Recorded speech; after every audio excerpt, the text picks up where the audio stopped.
Good morning, team. What is good with everybody? Hello, hello, hello. Make sure to throw those A's in the chat if you can hear me speak. Throw those A's in the chat right now, team. What is up, everybody?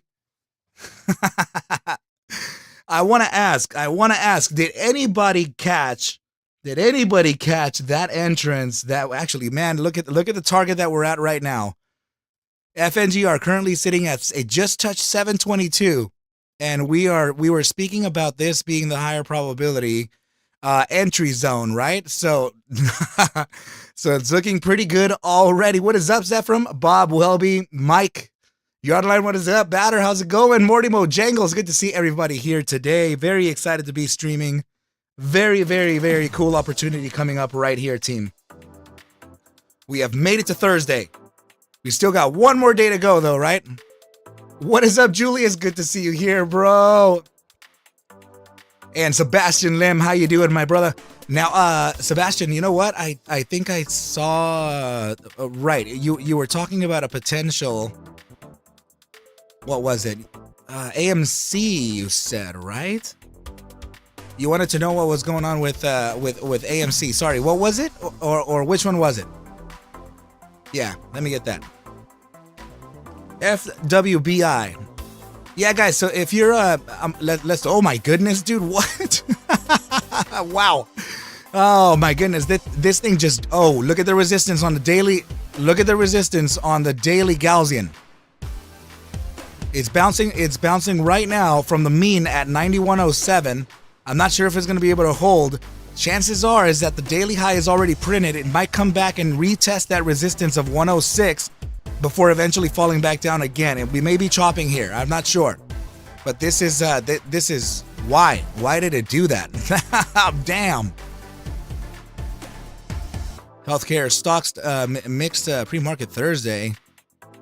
Yeah, so you know what? Volatility in the market should actually be presented today since the CPI read was given yesterday. Right? So are you in this? Are you long this? That is massive.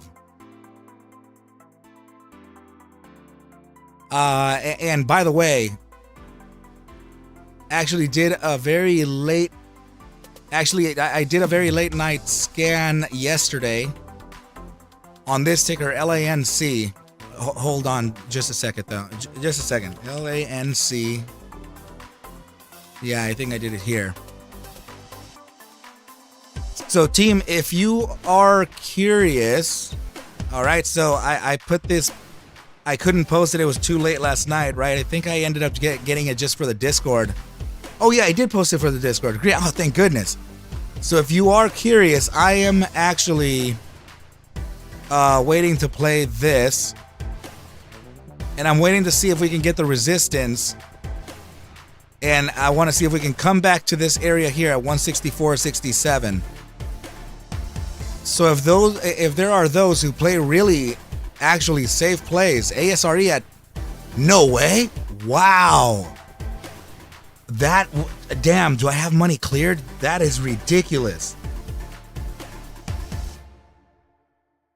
FNGR, wow, and ASRE really going there. Damn,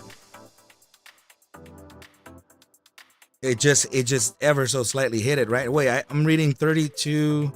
Wait, no way. Oh, are you trading it in TradeStation or where are you seeing that? I don't see that. I don't see it even open yet. Let me check TradeStation. Lauren, how you doing?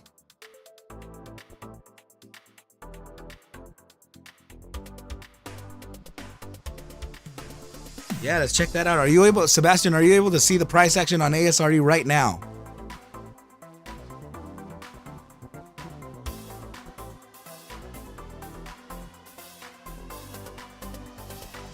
Let's see. Wow, yeah, TradeStation is showing it.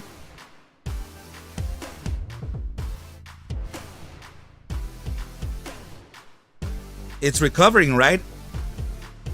It's at 34.90. It's back to 34.90. It shows 33.94. Are you guys not catching that? Is it just me?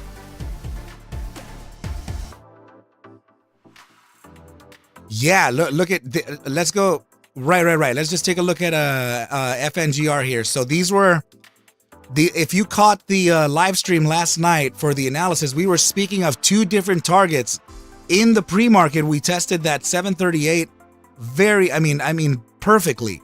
And just now we got the secondary area for entry, right? So this is the pull. We already knew about this pullback. Right, so if you were live, if you were there, actually I posted it. So, I mean, we were going over this at the end of the stream. I also reminded everybody of the targets, just in case we face any further downside. This is the last target that I was saying. I found that these would be the higher probability ones, and this would be probably like we just have to note it down, right? 705 to 713 could be that other side of things. Okay. 30 ASRE on Fidelity. Thank you so much.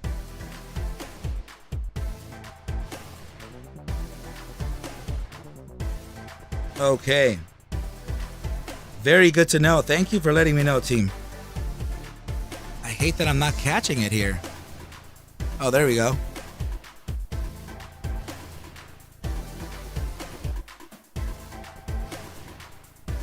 Yep, it's definitely catching it here. Okay, I'm reading 3089 now, and it actually came back down to the bottom side of this support. We had a 2509 low, and it came down to, what was the low here? 2550 in comparison to the 2509. Okay. So we're still within our support levels. All right, that's very good to look at. Right, yeah, TradeStation has I think it's delayed heavily. I don't really use TradeStation a lot, but I definitely have a ASRE stake in TradeStation right now. But yeah, thank you for letting me know of that. But yeah, team, just in case, remember, these are the targets, okay? This is one of them. You're at one of them right now. So 722 to 729. Right? This is all fair game here. And if the price action reaches lower than this, then we're looking at 705 to 713. We were able to identify these bottom targets, these support targets from last night. Daryl, finger 727. Look at that. I know, man. Look at this. I have it at 737 right now. It's just so much volatility right now. 93 saying no shorts today, right? That is apparently that's not the truth. I think it's just hard to borrow, meaning that it's a very high interest rate. Now, and also I think that what else was showing us that there was a complete utilization, but there's always a way to short it, man. FNGR equals Jordan. Game 6. Let's go. Dude, that's I forgot what song that was. It was a rap song. Who had that? Oh, Jay-Z. Jay-Z had that with Jay-Z sported that lyric with Justin Timberlake. I forgot what song that was, but I really like that song. But it's a very popular game because of that. Yeah, man. So, so we have 0 shares to borrow. But if that's reported as a legal float, though, right? But we're talking about here. There's that supposed number of like 100 and something million shares. So I mean, if you're reading 0 shares to short, and then you're also saying that there are 170 million short shares, then that is not true, right? So the legal float is probably maxed, but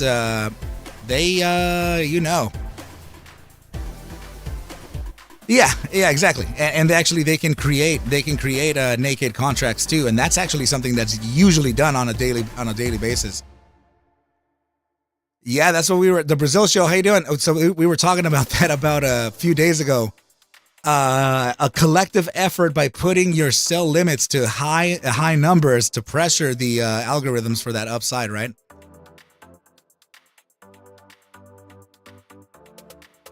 ASRE just added 5K more shares at 3089. Awesome catch. I wish I had dry powder right now.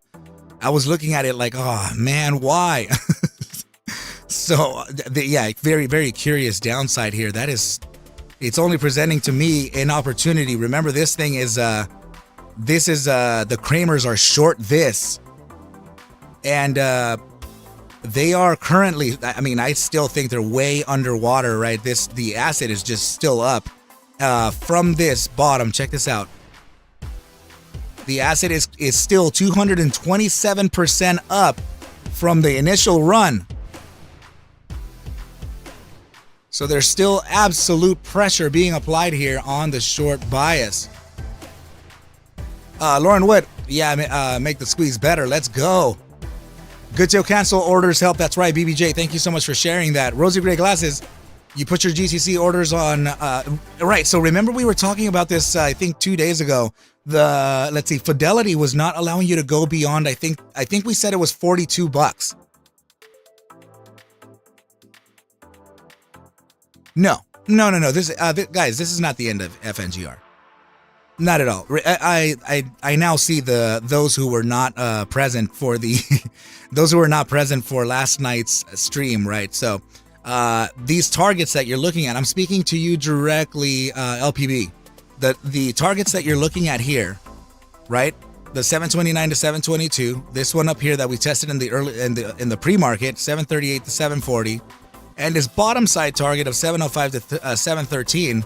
We identified this just on the live stream last night. So I did it kind of late, and I did it as a special, right? I did a whole full thread of analysis live last night, and we were able to identify that price action is likely to come down to these targets.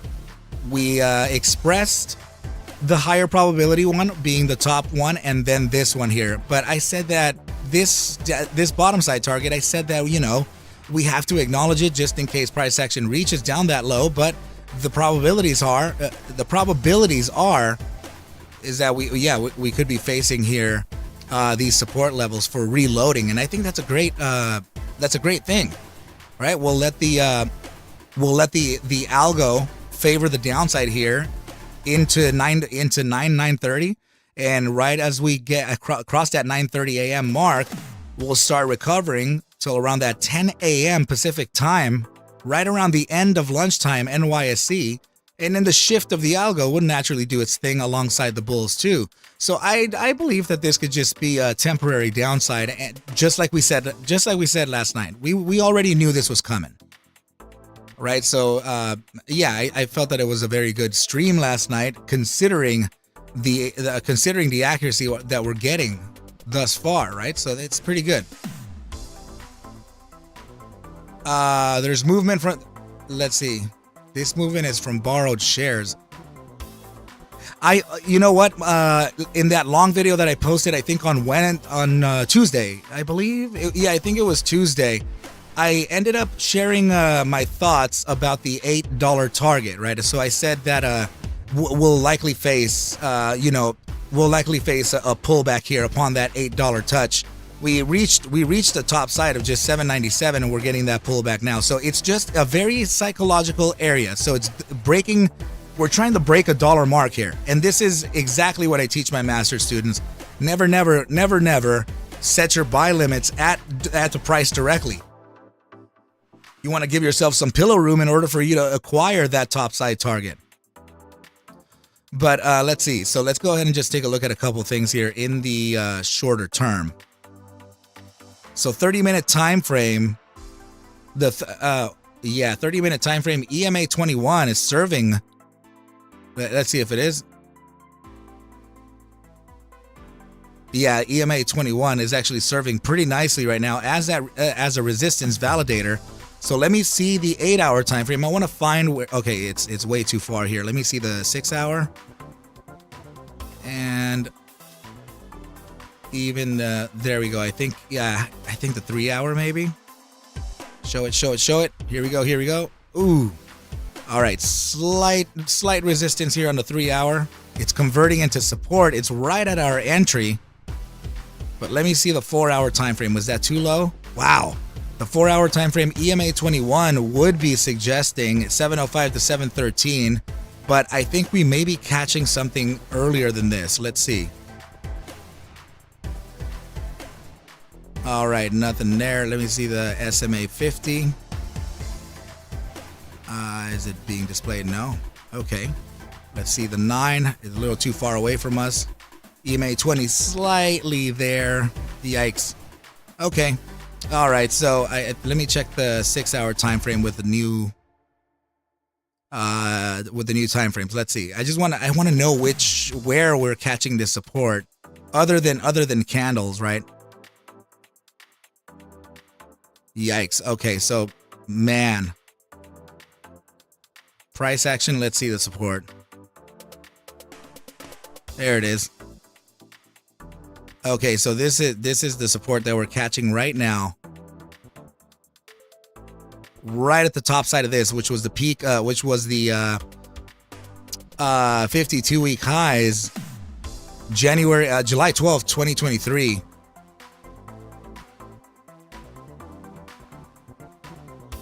Right, so yeah, I think that's a pretty good area of support.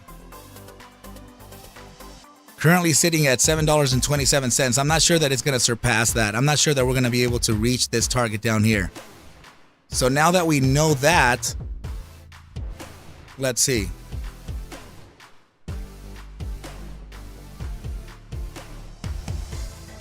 Let's see. This is no 696. That's too far. Too far. Okay.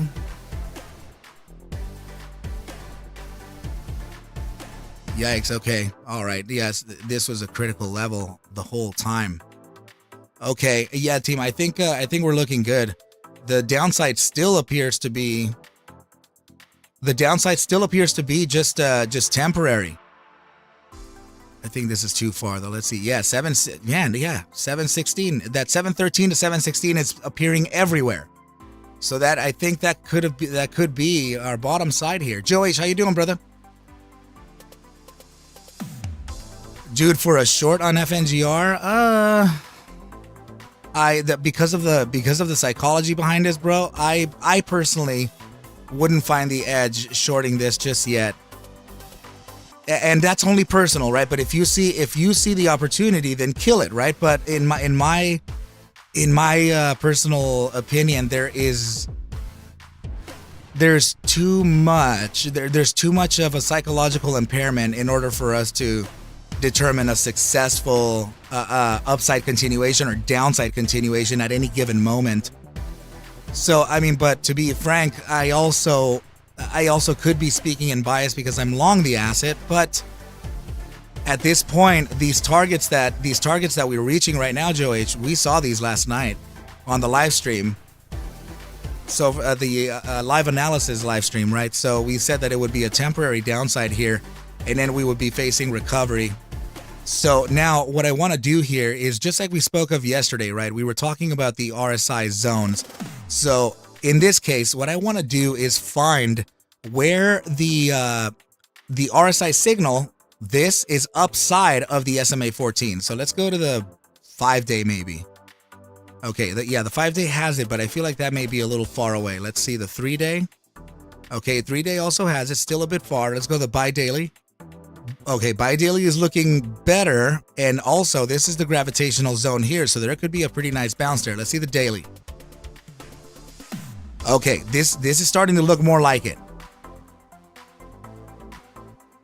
Yeah, okay, let me see the 12-hour.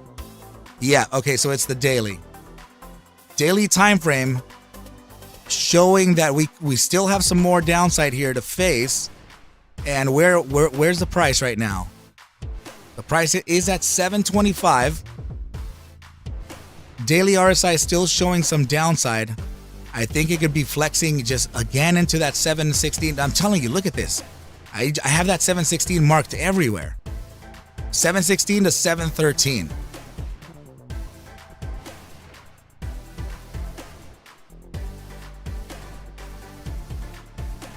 Okay, I think we may be on to test.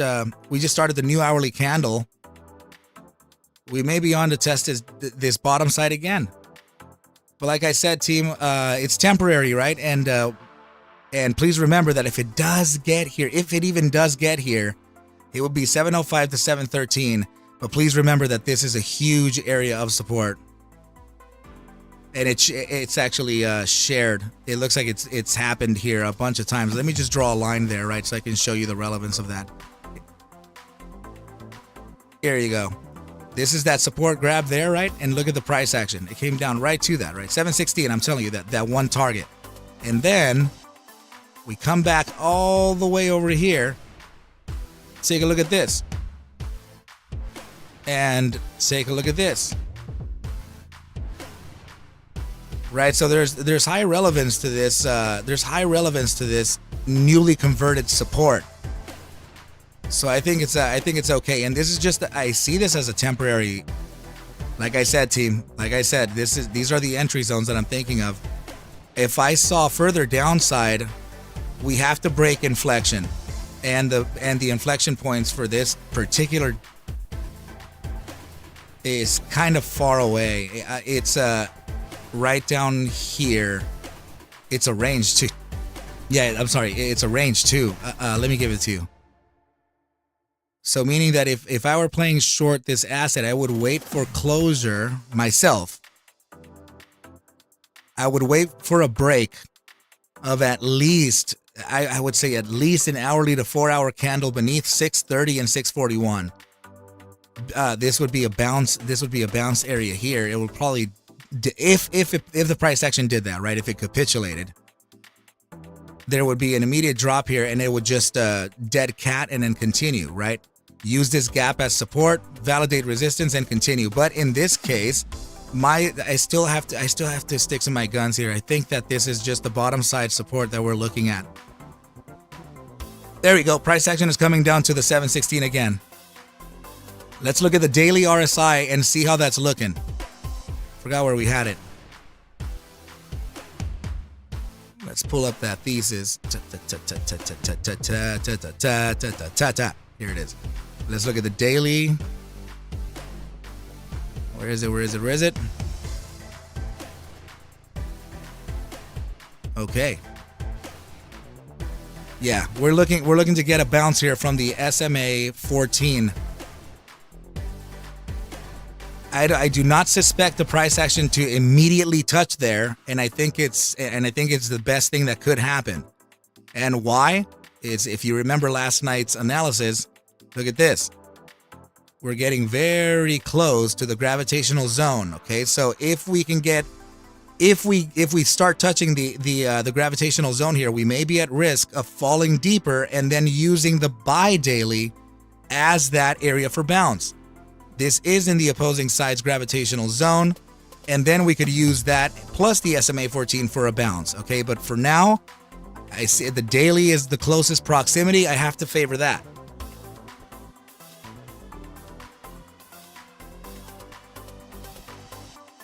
I think the interest rate to short this is also very high.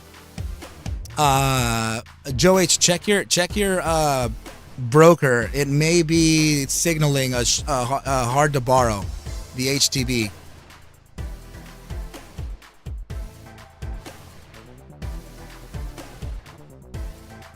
The real A Swang. Good morning. What is good, mi carnalito? Good to see you here. And oh right. Let me check something here.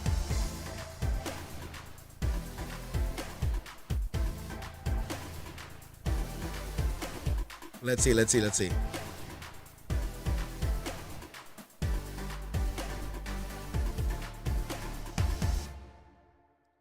Oh, okay. Let me just check that one play.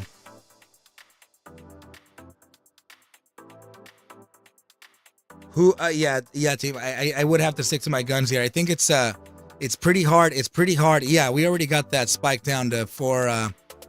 Yeah, for sure.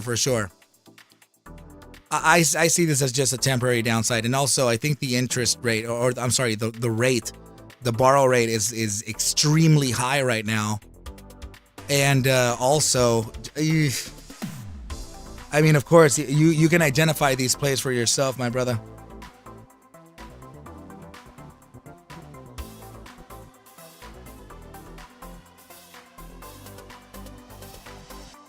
Let's see. Yeah, I personally, it's just me personally, right? Remember, I am both. I am I'm short and long biased, right? So I personally don't see it just yet, and I wouldn't because also it's going to cost too much damn money. Yeah, still hasn't moved.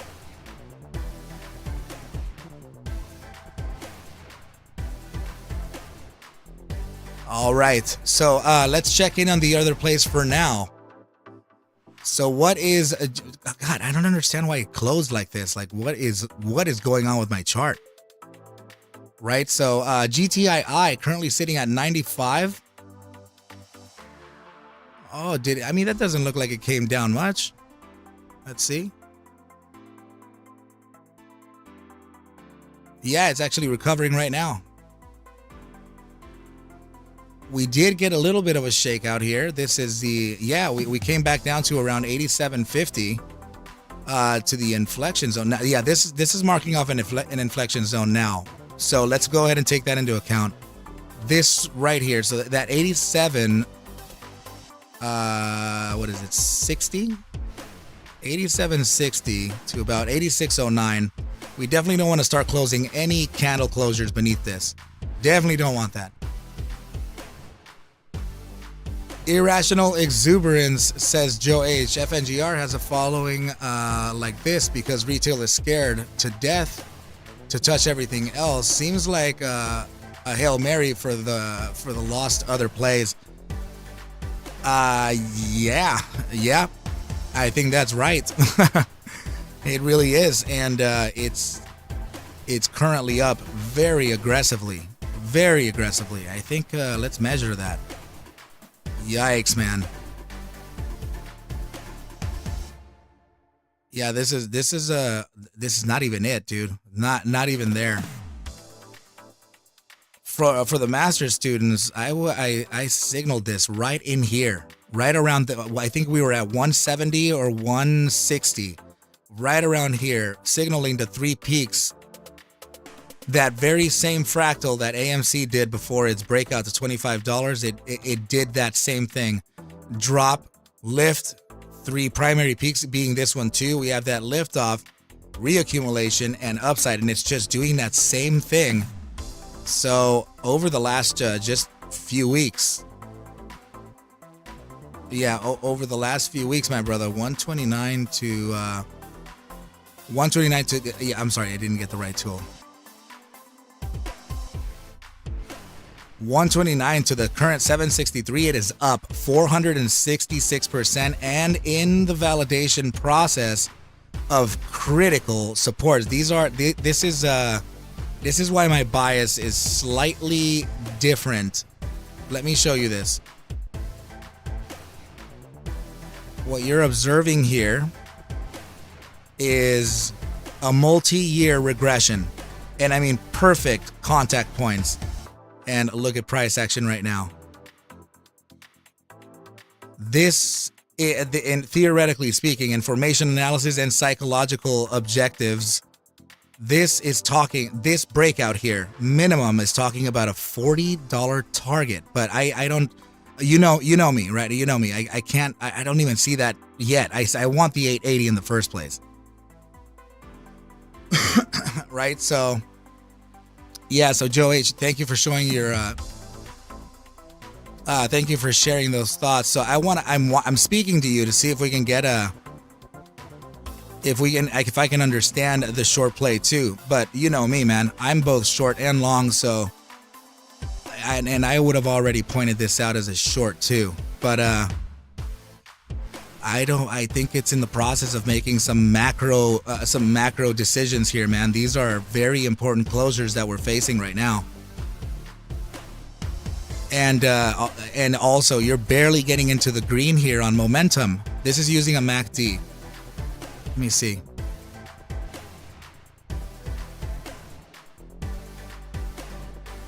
Yeah. See the indicator, the trend line indicator is using within it. The candles are using a MACD in color shape. So you can see here that down here we were clearly in the red, right? This was all red. This entire area was all red. And if we can just highlight it here, look, see?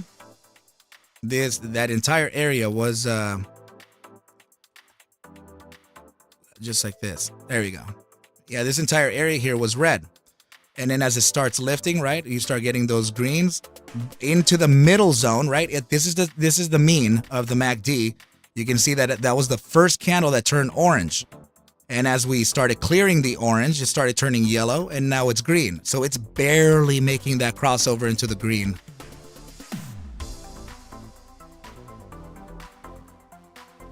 Why do they, KM, why do they look very bad? How is that possible?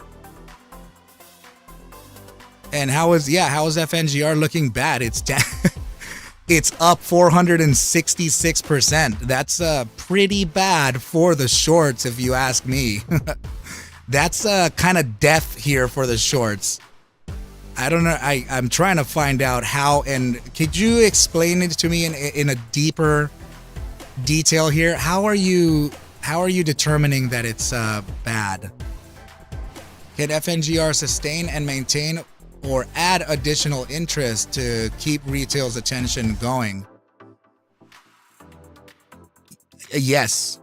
Yes. And there's actually two groups of which are, I think I can give you maybe, I don't know, 15 to 25 more billionaires here that are about to get long this again.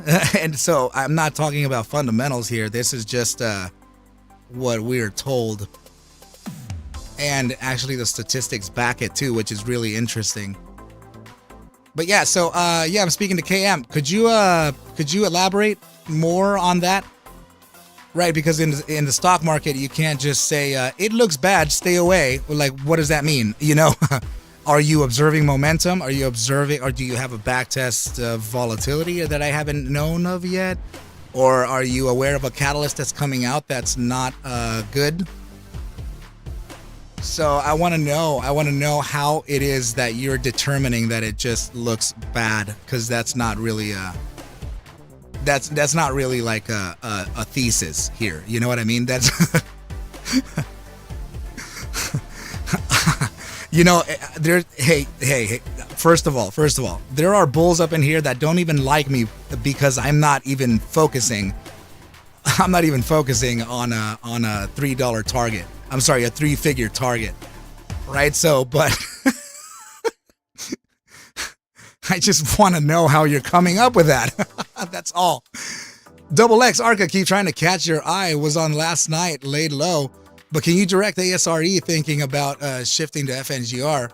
But need your expert analysis on ASRE, dude. So ASRE, I think if you noticed the last catalyst that came out,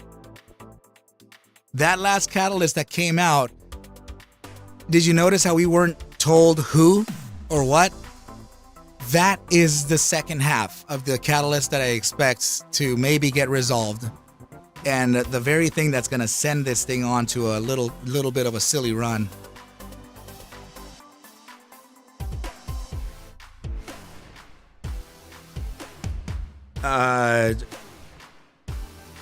Hold on just a sec, team.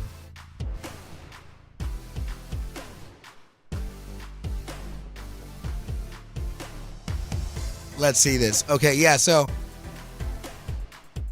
I mean, Cryptic isn't even here, and KM is not replying to me. KM, come on, man. Like, you gotta have more than 4 words for me. I don't care. I don't care if he's a short. I want to know. I want to know how his thesis is coming out to the metric of bad. So.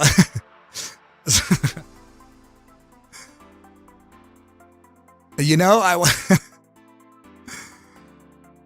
Reggie Dog, what's up, man? Well, is it dead? I haven't really been following this, but this doesn't look too dead, bro. I mean, we're talking, I mean, this is, goodness gracious. I mean, dude, we're talking about 4 trading days here and up like 60+%. Oh, you're being sarcastic. I'm like, dude, what? There's more people saying things like this? Like, what does that mean? I just want to, hey guys, like I said, man, I just want to know how the thesis came into bad percent, you know? So like within the bad percentile, like where is that, you know? I'm not trying to punk nobody. I just want to know, right? I just want to know how that came in, right? So we came into bad 0.86% today. So Chad Vivian saying he's gone, guaranteed. Dude. Oh my goodness, how silly. It's just, dude, come on, man. You got to talk to me too. He's not going to answer someone who knows the play, dude. Yeah, come on. Like, I mean, dude, like, it's like you're coming in here today, right? I mean, that was the worst time that you could have come in. Like, coming in here today, right? Telling me that it's telling me that it's looking bad and stay away after like, I mean, where was that? Where were our entry zones, right? After identifying the entry zones just to the damn penny, right? Like signaling that it's just a temporary downside. Like, bro, you would think you would have an idea from that moment there. And I'm like, hey, man, I don't see your targets anywhere. Where did you post them?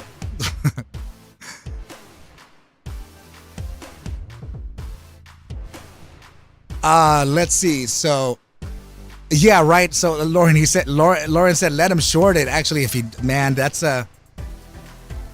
like me. For example, if I were like this hero, right? And then I go up to this, I go up to the big boss and I beat the big boss and he's about to fall off a cliff. I'm the hero that would actually grab him and won't let him fall. And for several reasons. The first reason being out of morality, right? I wouldn't let him die, right? Because I don't wish that upon anyone. Now, the second reason is because I want him to bear the pain following that moment. Is because I want him to see how right I was. So, Lauren, is that still too nice? I'm gonna tie you up on camera, right? Popcorn now, get the TV on as a gather up, right? I'm just saying, you know, I'm gonna make you see. I'm being really arrogant there, but don't take it that way. So, any golden crosses on FNGR? That's a good question. El Tigre the hero, dude. That was double X. You just let's see, got a ton of finger, but thinking of shifting my bunch of ASRE over to FNGR. Can you direct ASRE paper trader? My brother, I cannot do that because I am long a heavy stake on ASRE. And I'll tell you why. Because I know that a great deal of people here are long ASRE too. Now let's think of the implications of that.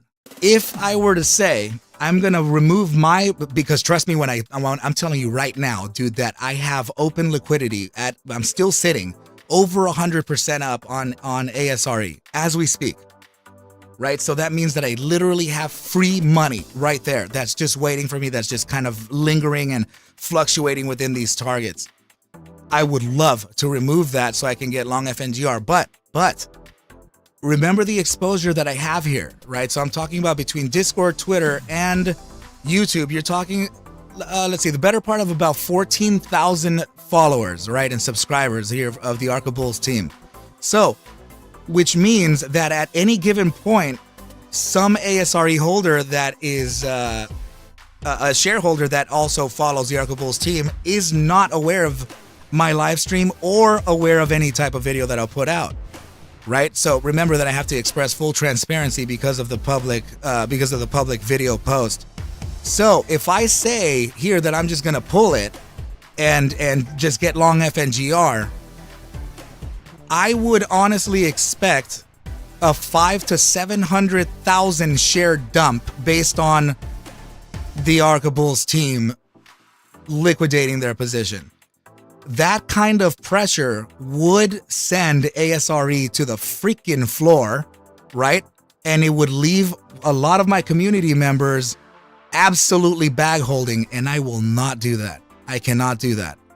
It's speaking out of my moral compass is just firing off when I think of that. And and trust me when I say, man, that I've wanted to so much, but I'm not gonna do it because of that, dude. Like, this has a lot of believers in it, and I can't push that. Oh, you do. Nice. So I'm sitting at around 10, dude. Remember, bro, my portfolio here total, right, from the very tiny amount that I had, has been built to around $5,500, over the last few months or whatever. So so remember, out of $5,000 something, what is 10,000 shares at an average of around 34, 35. So you can see where my extension is currently way, like really, really levered here, right? So for me, it's like a huge deal, right? Because I don't have I'm not that cash rich yet, right? So Double X, love you, dude. Thank you so much. I hope that explanation was not so. I didn't mean for that explanation to come off as arrogant or as snobby or anything like that. It's just I feel like that I have this great responsibility under my belt, and I want to make sure that I can protect retail as much as possible. So, I mean, damn. EO saying, you're a gentleman, Arca, my brother. Thank you so much. What's up, Bob? Let's see. I'm long and want to so much for us to survive and achieve wealth here with these plays, but there are two sides to every trade. 100% there is a zero to a sum in the stock market. So yep. Please, you do not have any obligation to do anything here. Right? It's I am the one that just has to present my transparency here, not you. So you're okay. You do as you will on your investment strategies, right? I am not a financial advisor. I really cannot suggest for you to buy, sell, or hold. Just like I say it, right? Like I have to blah that damn thing every single day. I have to mention it, right? But yeah, in my case, team, I really can't just pull the trigger on a play. I have to, even if it's a loss, right? I'll try to be as accurate as I can be. Let's see. You got 10 shares of the IPO ARM. Anyone else get in? Nice. That's a Teddy Zane play, right? Oh, I'm sure it's being talked about everywhere. That's right, EO. Thank you, my brother. So Gretchen saying, Bob, we only do that because of, okay, gotcha. You're talking to Bob.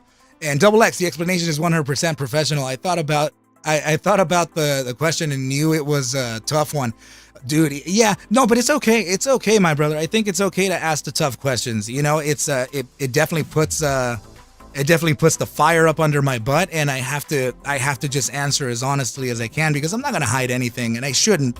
Especially saying the things that I say about how much I care about retail and all that. I cannot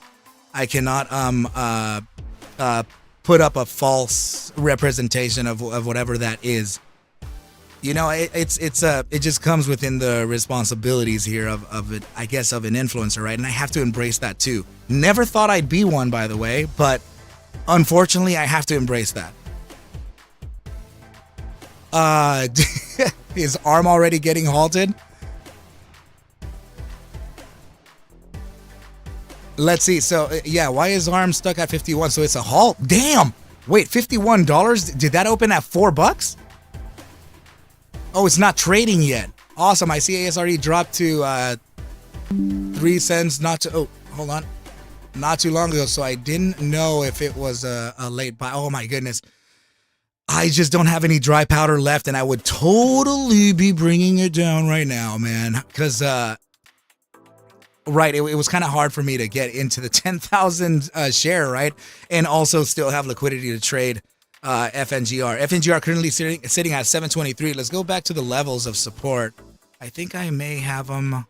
Where did I put them? My goodness gracious, man. My goodness, man. My goodness. I want to know where I had that. I was looking for it just a little bit earlier, and I couldn't believe that I couldn't. freaking fine. I know the 716, right? I get it. We're right. A 723 is literally the freaking 3-spot 272. But that's not the target that I'm looking for. And also this support level 716, we already knew that, right? It's just, it repeats over and over and over that target. Bottom side of the support here is still $7. Yeah, 713, 716. That same target is always coming up. And yet again over here, 716. I just have it marked everywhere. Like it doesn't. It's like that movie 23 with Jim Carrey. You guys remember that movie? Arm won't trade. Oh, okay. Yeah, so it's not trading yet. Double X.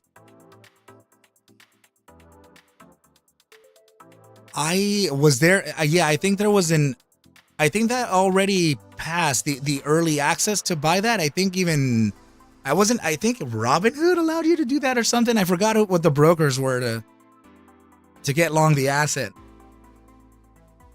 Can anybody actually verify that? Was it Robinhood the first one to gain? I know Teddy's end uses Robinhood, right? But yeah, I mean, no hate. I just don't know what the it was Robinhood, right? That you can buy it early. Oh, there was a couple. Okay. Gotcha. Hold on just a sec, team. Where the heck is there it is. Let me just take a sip of water just a sec.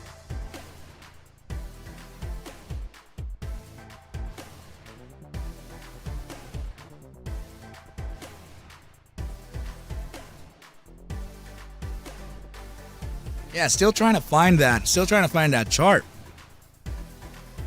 Man, this thing is just still going. Not even the pullback that it was suggested on 4 time frames. I was expecting a pullback on LANC. This is a good play. Down here and then just ride this thing all the way up to the 171 to 172. This is a multi-point play to the upside. It's literally in just like this slide up here. Right, but I was looking for the targets page that we used for FNGR. Like, why did we make that disappear? Like, how did it just disappear out of our lives? Right, I know that I have several of the targets around. Ooh, I'm asking because of the freaking 712 that it's at. Where I need to know where the damn chart is. I'm gonna go in my live. Hold on. I want to know the name of that chart. Let me go to my channel here. And from last night's analysis, let me get the... there we go. Just a sec, team. I am gonna... There we go. What is the name of that chart? Let me see. Oh my goodness, you gotta be joking. It's an unnamed chart? Wow. How dare you be so irresponsible? Let's see.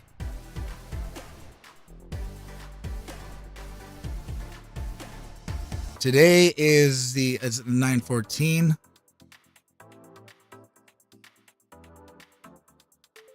Okay, we already have that one, right? I need to know all of my targets. Let's pull them up. Okay, we got that first one. Let me do the second one. Are you joking? We have 2 of the same ones? Why would that? Why? Team, let me know as you go. Keep it going. You didn't get filled at 710? How's that possible?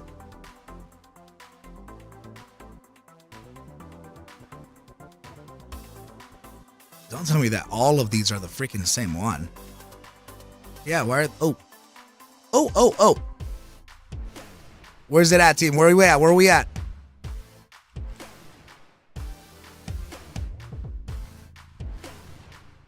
If not, I'm just gonna pull the. I'm sorry. I'm gonna pull the targets directly here. Hold on. All right, 722 to 729. I want to know the bottom one though. I'll get it for you. All right. You can just see what I'm looking at, right? So, What I'm currently seeing is just this here from yesterday. This is the chart that I'm looking for. So I want to know this bottom side, and we'll catch it. Yeah, come on. This one here. There we go. What does that say? 705 to 713 was my bottom side target. 705 to 713. That's why we do the backlogs, right? And look at the price right now, 705. My goodness. My goodness in heaven. My goodness in heaven. Yeah. All right. What about that cool cash? Did it ever, get into my freaking account? It's just unsettled right now at the discount, at the very biggest discount that I'll ever get.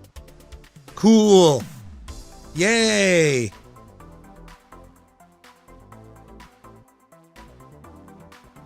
What's up, Flame? So wow, there goes the 705. Man, 705 to 713 is the damn support. That was the bottom side one. Ugh. I'm going to note it down here, though. Wow, look at that.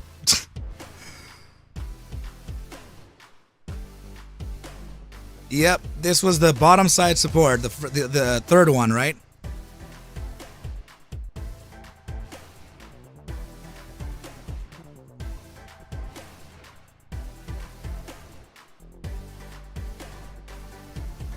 Yeah, okay.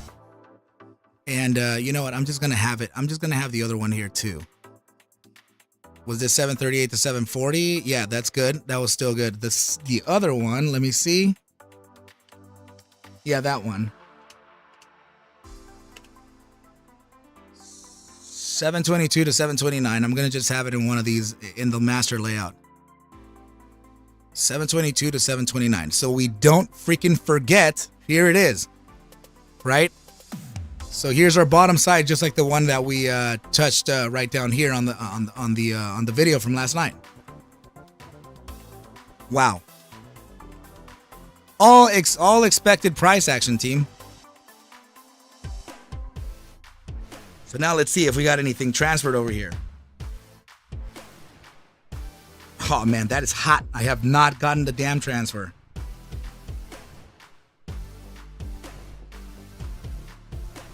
Like, how are we able to send like these massive video files within like minutes, and then you can't send like $100 with like from one bank to another? Like, what's going on here? Super annoying.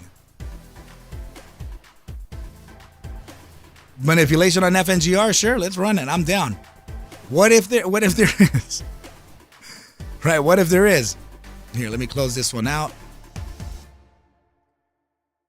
And let's pull up the Composure Algo. Let me see if I have it within any of these.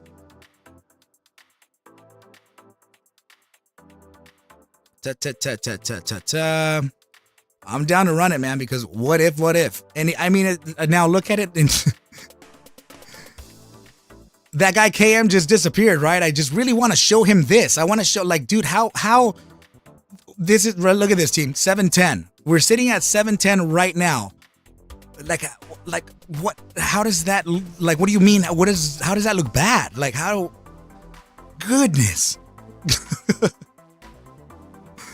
Right? Like, I mean, dude, just, zoom out and take a look at the price action for yourself. Like, I don't think yeah.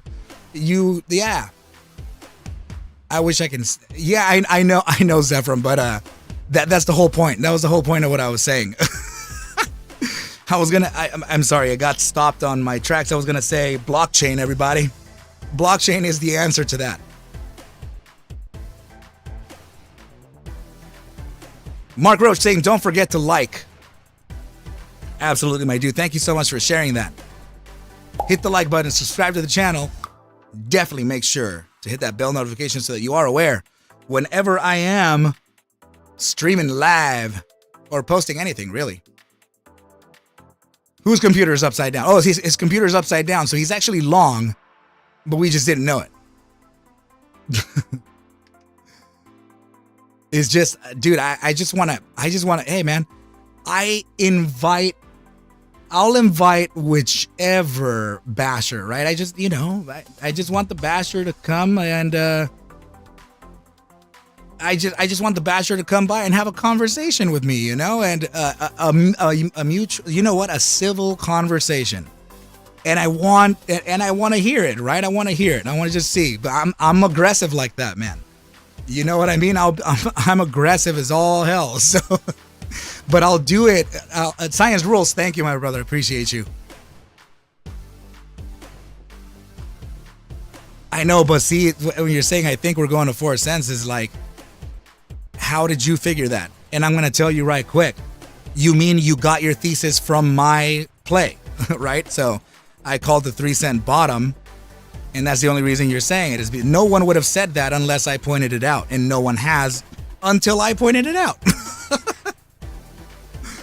Right? So a lot of what you see here, you'll be surprised. You'll start catching other TA guys start to copy me, and they'll start doing it in different ways. It's like, no, I see it. I call this. Like, okay, call, like whatever. I don't like calling anything, guys. But I just really wanted to have a civil conversation with my mans, right? I wanted to see how smart he was, how sharp he was. Because if he's not sharp, if he's not sharp enough and you're coming up in here with a thesis, like, you're going to get slammed real quick. Oh, you mean after like a run up, like a massive run, you think the bottom side would be 350? That's really heavy. I think that would be the inverse of the mean. So at some point, I mean, if just let's just say, figuratively speaking, this thing went to $40, your mean would actually be around $10 to $15 in retrospect here, right? So there would be a massive mean reversion. Then we could test the bottom side of it, which could be at around 350 or 4. And then likely it'll come back to balance out. That is if it's just not manipulated to the ground. Reggie Dog is saying that he heard it from Kramer.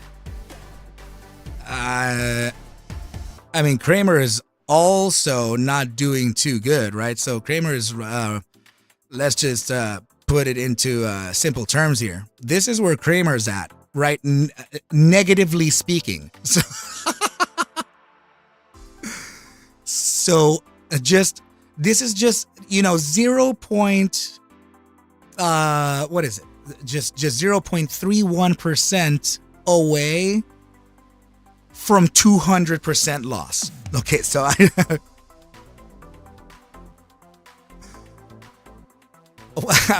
Kramer, KM, Morty Bojangles. I had to say it, man. Somebody yesterday was saying that, and I found it so kind. They said that this person, came after Arca Bulls, and Arca Bulls is a great charter or whatever, so I had to actually come to his rescue too. I had to say, man, thank you so much for everything that you're saying about me, right? So I just want you to know that out of just to his defense, right, to Mayo's defense, he actually just said that I just blocked. That's all he said, is that I blocked him, right? He didn't say anything else that would be offensive or nothing. So in fact, it was actually me who replied a little bit aggressive because of the, I think it was for Finger. I think it was for Finger when it was trading around $2, and I was saying this thing's got a $15 top. You know how I am. I'll come in and I'll say whatever the hell I'm feeling, and I don't care, right? I'm gonna just say it like that, right? So, and then I was called the basher. I'm sorry, not the basher. I was called the pumper, right? I was called the short. I was being told that I just wanted this thing to run up temporarily right now to $5 so I can short it down to the ground. I don't know what kinds of other, I'm not saying from that person individually. It was just a collective effort of bashing on me for saying what I said. I don't know how to explain that. It's just like, dude, no, I'm not even long this. I'm just saying that this thing could face, some serious upside. Okay, so a little bit of a dangerous situation here with NVOS, right? Just take a look at this real quick. I'm not saying that it's the end of it. I'm just saying that we're gonna have to watch out because this may introduce touching down to some nice discounted levels. 1 hour and 19 minutes to close. 19 minutes, right? 1 hour and 19 minutes. Damn it, to close a potential bearish engulfing here on the 8-hour time frame.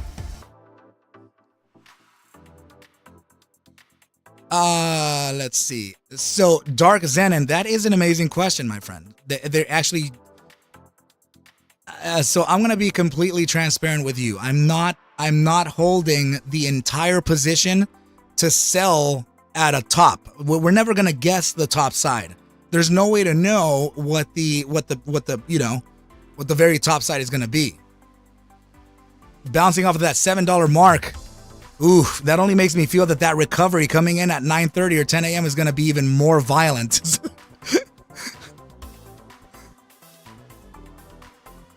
So yeah, Zenon, what I was saying is that if take this into account, right? Let me show you here on a guys. Just watch out for this, okay? I'm seeing some potential downside here.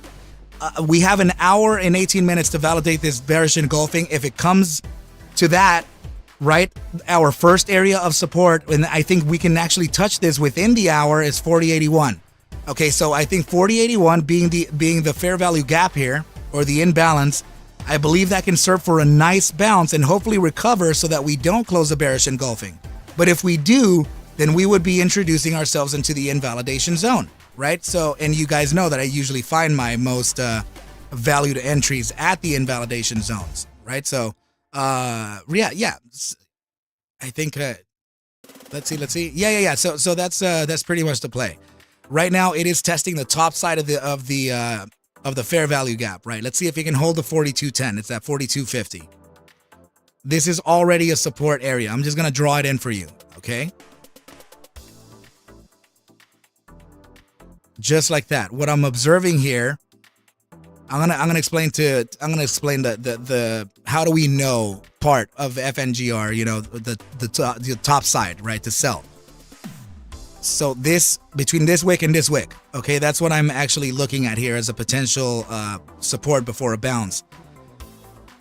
So let's observe here, okay? Keep an eye on these targets. These are the targets, 4086 to 4236.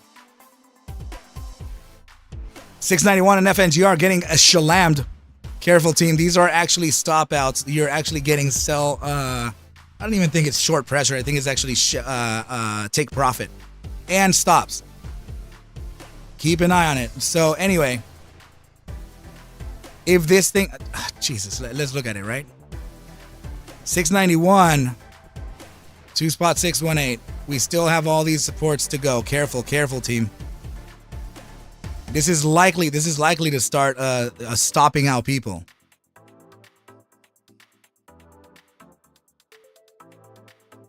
No, he didn't. Did he really?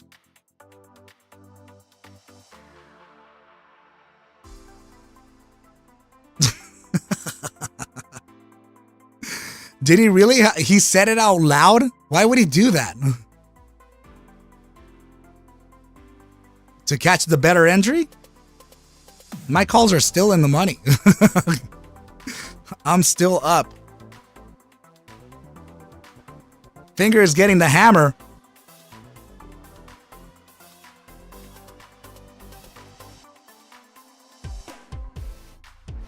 He's panicking? Why is he panicking? Oh my goodness.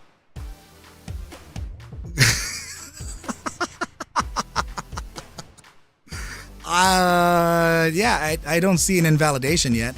The invalidation zone is here. 643 to 653, remember. We've spoke about this before.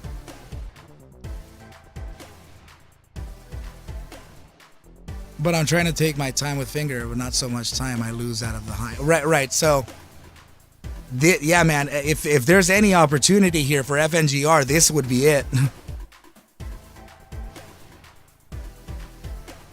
Yeah, so the invalidation zone and completion is down here. So as long as we are upside of this, I'm I'm not actually doing anything.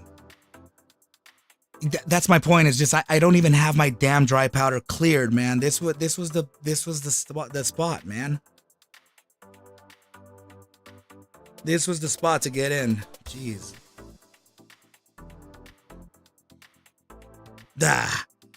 Definitely not cleared.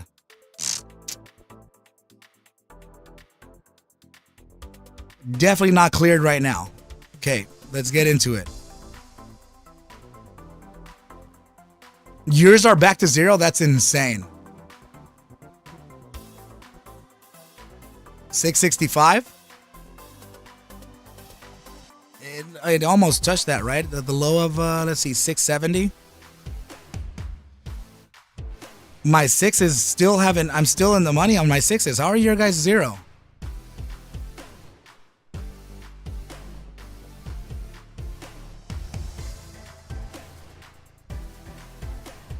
Hourly 50 EMA. Let's take a look at it. Hourly Gaussian band catching it.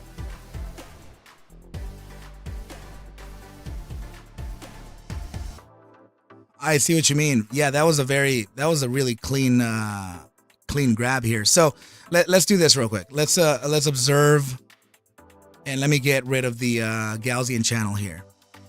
Okay. All right, so it broke out of this candle here. This is suggesting the invalidation. The breakout out of this here is suggesting the 1.618. If it does get that, that would be the completion of this play.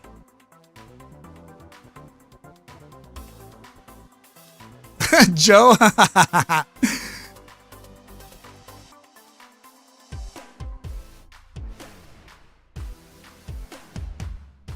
You're heavy in the 7 and 8s after the roll. I have the 8s. No, I have the 7. Yeah, 7, 8, and 10, I think.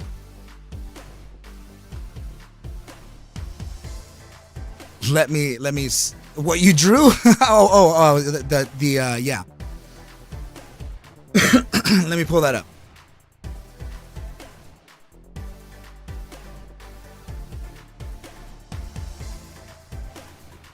On which indicator?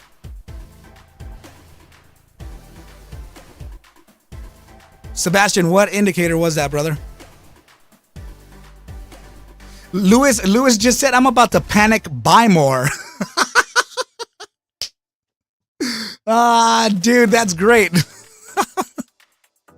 Man, I'm so upset that my freaking money is not cleared yet. Oh, dude. The discount, bro. I'm on sales rack. Damn it, man. Damn it. I'm trying to panic buy too, just like Lewis. But I'm not. My damn cash is not settled. Look at this, man. The freaking panic buy discount is leaving. It was literally for a limited time offer, you know? Oh my goodness, man. Sebastian, I'm asking you a question. Oh, you think this is the retest of the bi-weekly? Okay, I think I know what you're talking about without even replying. Let me display that.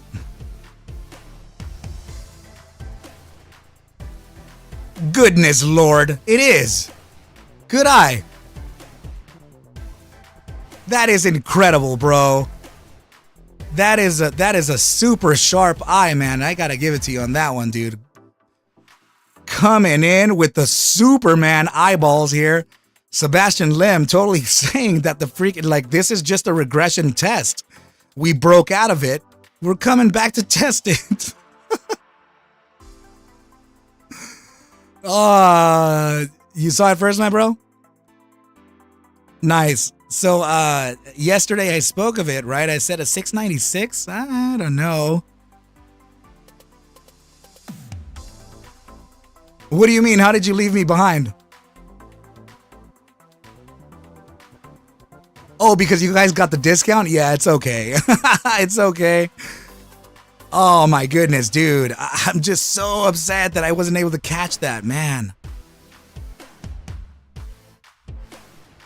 Damn, 701. That was a quick. That's terrible, man. Like, I'm really pissed that it's not there now. Damn it.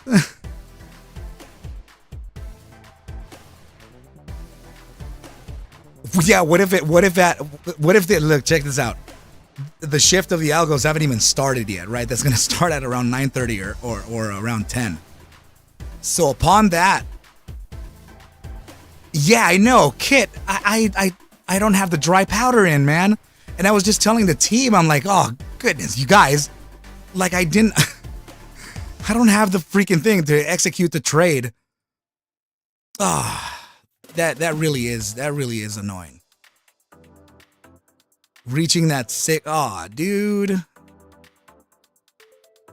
That I can't believe I finally caught the bottom of a dip. Origin, dude, that was super funny, bro. Oh my goodness. I finally caught the bottom. That's like you are the exception here. You are absolutely catching that knife. Bro, right when I was telling you guys, man, I'm like, guys, this is it right here. Let's get in. I'm not like, goodness, man.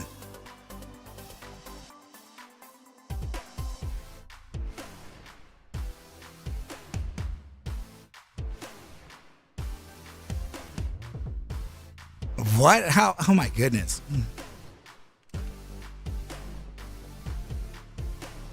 Yeah, man, 705 now, moving further and further from the discount. That sucks. I can't believe I didn't catch it, man. What I mean is I would have caught it. It's just I didn't have a damn freaking the dry powder in there, man. I would have been in at that sharp bottom too.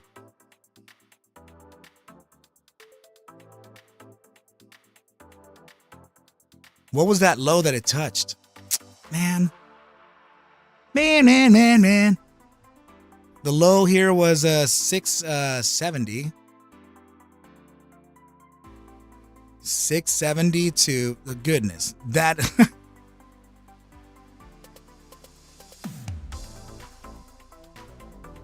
damn, that was immediately a 5-point jump, just 5%. Yeah, no, I'm not panicking, man. I already said the inflection zone it's at 646. Like this, damn it. Look at 707 just going further and further out of the discount. Dude. Yeah, Dark Zenon. So what I was saying is that if you're running your targets like See, I'm putting out like targets that I'm looking for, right? Like for example, the statistical side is saying maybe an 880, right? So, if you have an average of like $2, right? Your $2 average is it's like right here. This is your $2, and then you start making your thread of analysis, and you're noticing here that your chart is saying that there could be a resistance at $8, right? So.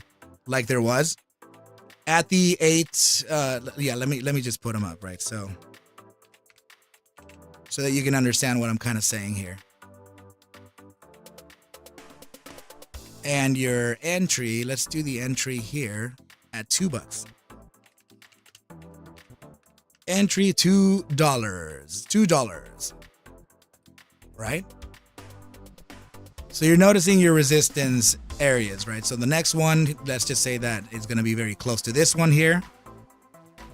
You're looking at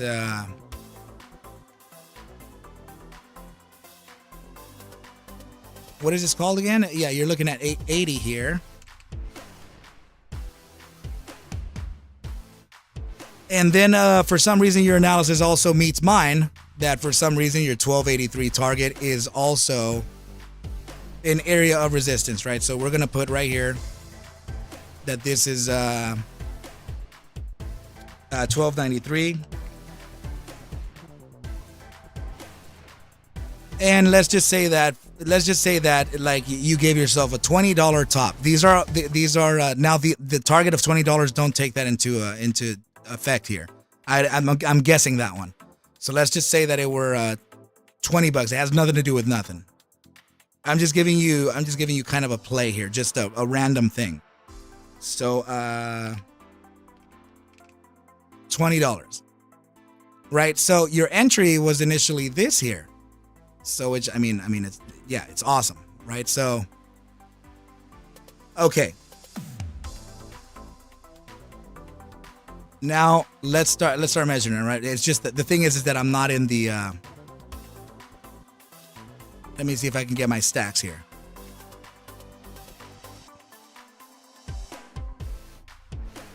Whatever, it's all good. So let's measure it from let's just say, for example, $2 to like $8, right? So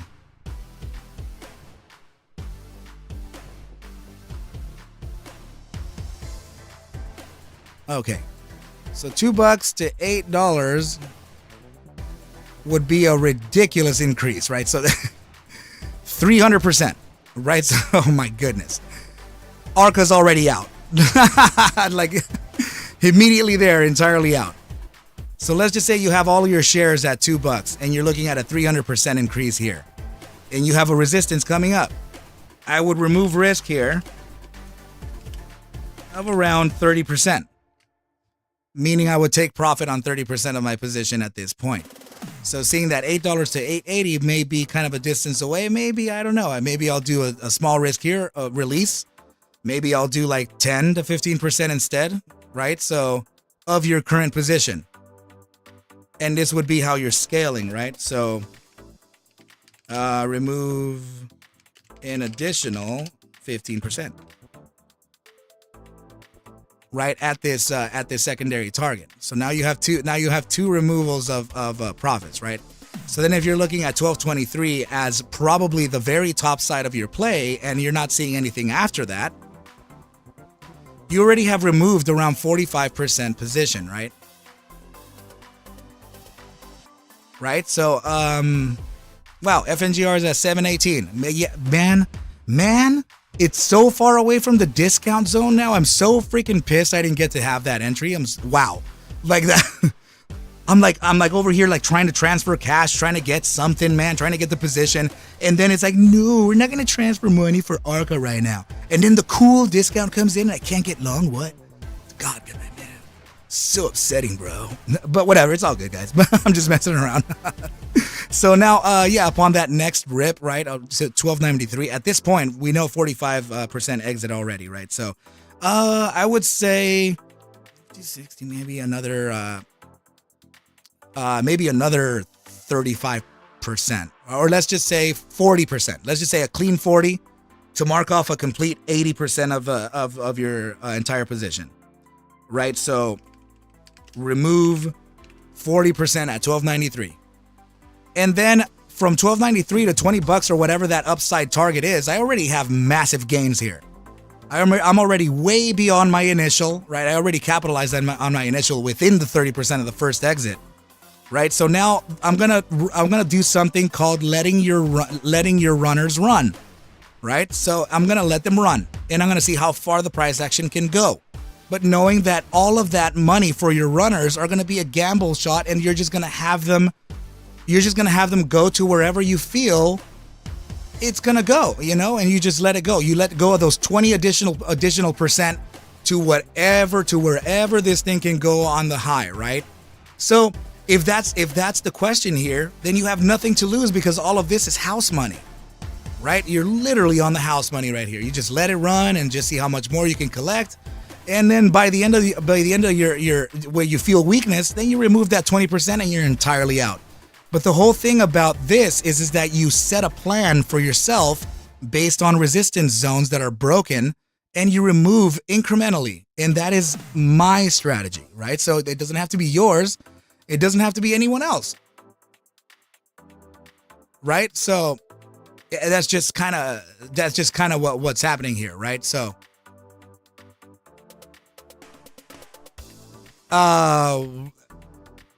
yeah, so this was guys, no, I'm not setting a play here. I'm just giving an example over how I'm removing risk. I'm making up these numbers. I know that I used the numbers here of whatever was coming up. I get it, but then this was entirely made up. That's if your broker allows you to do that within, you know, if you're under $25,000, then you may not have the benefit of that. Unless you split 4 entries into 2 brokers, of which then you would have 6 day trades, right? No way. Oh my goodness. I'm gonna liquidate position by tonight or tomorrow on FNGR. And the reason why I'm gonna liquidate position is because of the I only have damn it, it's at 719 now. Wow. I only have options contracts. I'm just gonna get rid of them and I'm gonna rebuy again.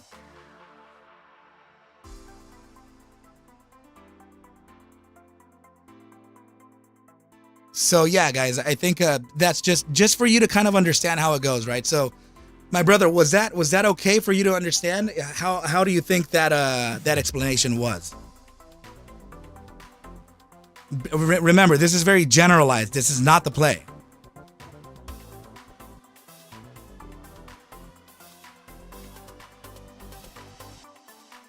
Reggie Dog, yeah.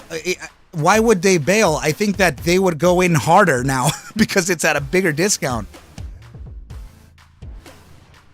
So, Dark Zenon, yep, I'm picking up what you're putting down. Definitely learning the analysis and good example for risk versus loss. Yeah, I sadly only have 25 shares at 737, and I'm under the 25,000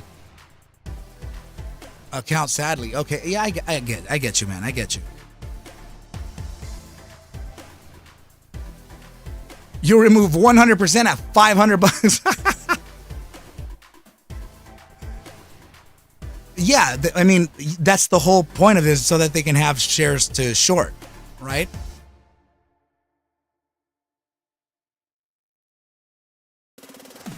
At a loss? He removed 100% of his position at a loss? No, he didn't. Wait. What was his average? Aw, dude. Don't tell me that, man. That's a shakeout. This is a shakeout.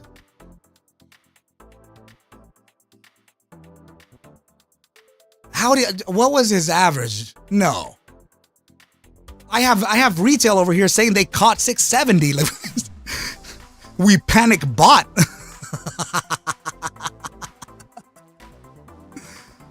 Don't tell me that, man.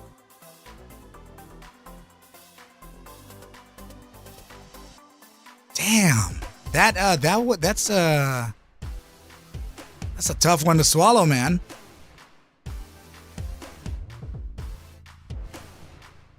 You got close to 10K now in finger. Why, Joe? Why? You're also panic selling when you're at a loss?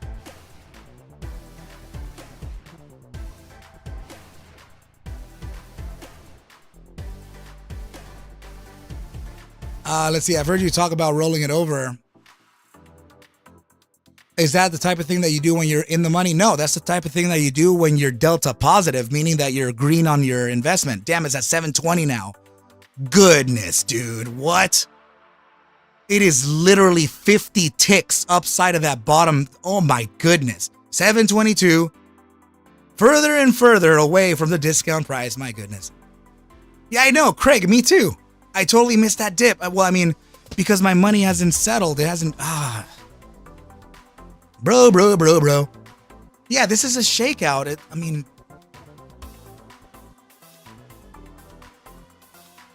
So Alfredo is actually watching and playing the Arma IPO. Nice, bro. Batter, it's in his Discord. Northwest saying, man, I have a total of 29,000 shares on Finger. I've been holding since $2. Dude, you are literally 180% up or more.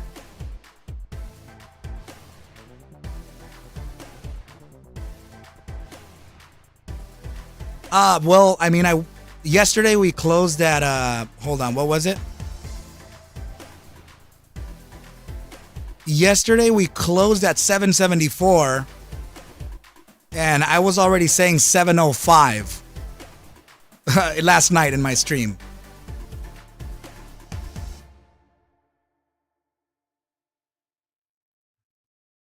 Let's see. Hi, Arca. Hope you're doing well. On the 11th of September, I posted an image and price prediction of where we could fall to. What are your thoughts?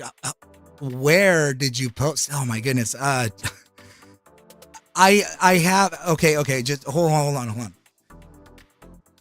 I don't know what you're talking about, right? First of all, because I have there's just so many pings.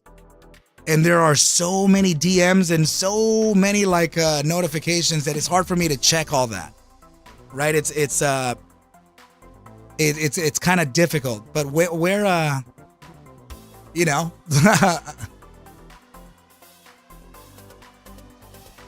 you just tagged me on the community chat. Okay, let's see. Do.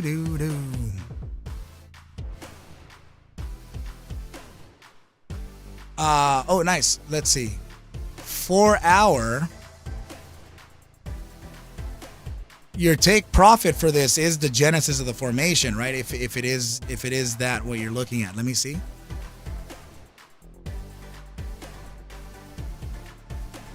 Let me start a new chart for that. Let me see it. Yeah, let me just do a new chart.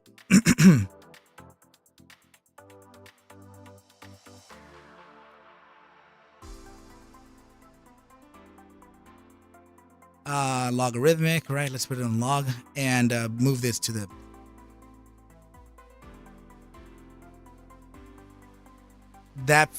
I have to be honest, it feels maybe, let me see if it's actually an hourly time frame.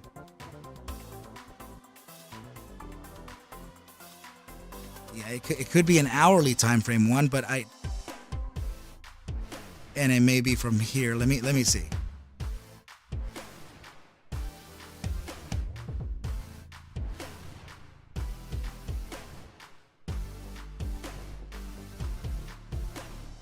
Oh, damn. That would indicate that this thing is trying to invalidate a short thesis.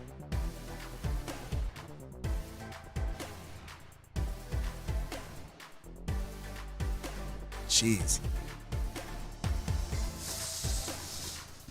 This is really an ugly one, dude. I'm like, it's a problem when I'm trying to force the formation. That's already bad, right? So let me see.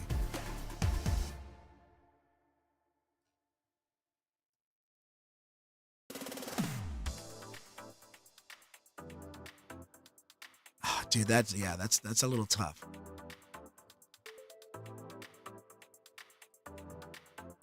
Okay, so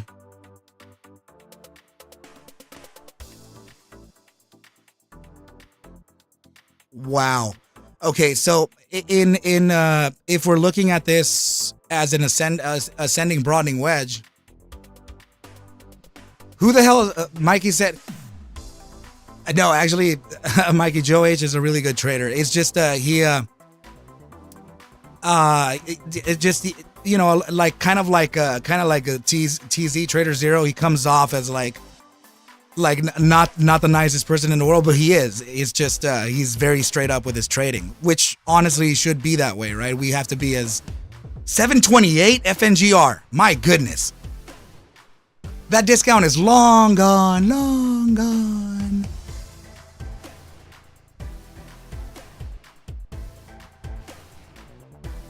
Damn it.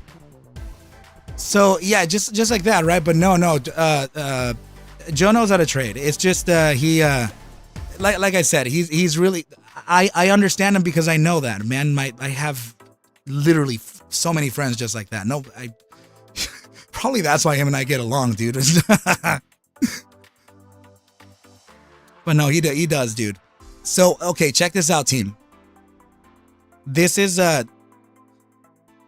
Damn, I think this may have been, I think this was the liquidity trap here. Like it could have been a liquidity grab. Sorry, grab. And the reason I'm saying that is because of this. Let's start counting this, okay? You do. I know, Joe. I know you do. You know, it's just of course, like when people are long, you know, and extended like heavily, of course, man, that's just gonna create conflict or whatever. But yeah, no, I know you do, bro. It's all good. We express our opinions back and forth. I've been wrong. I've been right. You know, everyone's wrong or right. So, no big deal on my side, my brother. Okay. Yeah, Zephram is right, brother. You're entirely fine, my bro. Okay, so check this out, team. The problem here is that, I mean, let's see, what was the day? The day's open. We opened at 7:45 today, and we're at 7:24. Okay, so my problem is that if I were to go back in time, I still wouldn't short it. I wouldn't short it because this was clearly a liquidity grab. You know, it's like you know how sometimes they say that they run up the price just so they can short it. Longs do the inverse. Longs drive the price down. They'll take profits immediately in like, I'm talking about in groups. They'll take their profits out aggressively and then give the idea that this thing's just going to knife all the way down and then immediately inject all that liquidity back in, and it creates a huge liquidity grab. They play the same game that short sellers do. Long guys are just as aggressive, okay, team? So I'm just putting it out there like that.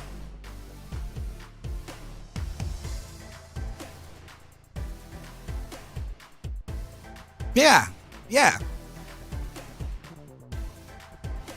So yeah, what I'm saying here is that there's a bigger potential now. Actually, I'm looking at this from September 7th.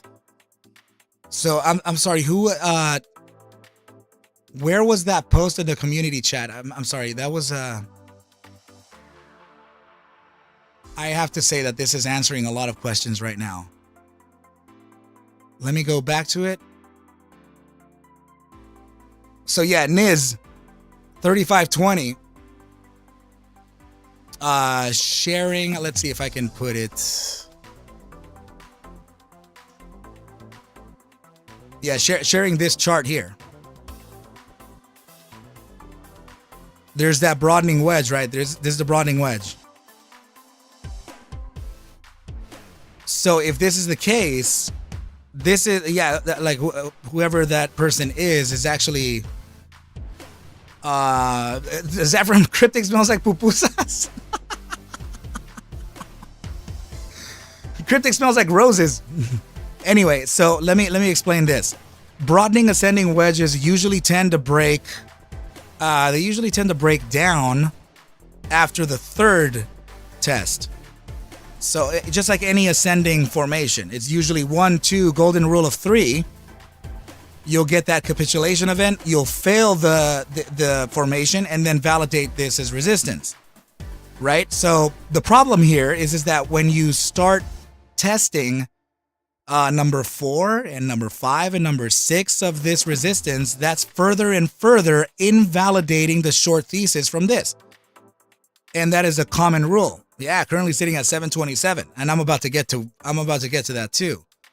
So hopefully this is playing exactly what I'm going to mention here. Okay, so yeah, this is the test number 4 is already an invalidation of a short play. Okay, so in this case, you're thinking to yourself, oh, we have test number 3. This is it. We're just going to take the price action down to $5.73 where this formation ends. Right? So that's it right down here. That's where you take profit for this in a short bias trade. Okay? Let me just put this like that and this like this. right? So here's the thing: is that you're thinking to yourself, yeah, test number 3 is right here, but if you're not looking closely enough, it's actually 4, right? So you're crossing this, you're crossing the regression line here. You're like, let's get short the asset. Bam, you get short. Everybody getting short. Everybody looking good, but you didn't realize that it was actually retail dumping position to re-enter here, creating a liquidity grab, right? So that I mean, guys, there's now trapped shorts. There's now a bunch of trapped shorts because of this. This is a very sharp decline. It would have fooled anybody into going to the downside. But like I said, this is not the inflection. The inflection is 646. So that's why I personally, of course there's still risk to the downside here, but we closed at 745 yesterday. It's at 726. So and actually we're reclaiming the inside of the formation. So that when we reclaim the inside of the formation, that usually means that we're going to start creating some higher targets, right? Likely a resistance coming up again at 796. And then probably from the 796, we'll probably fall back down to 740, and then we'll continue rising. Who knows? But this is just usually how the plays go. Right? So right now we're just we're just above the support here. 720, let's see. 721, 720. So Lauren Wood saying, I'm thankful for you, Arca, slowly turning retail into emotionless trading bots.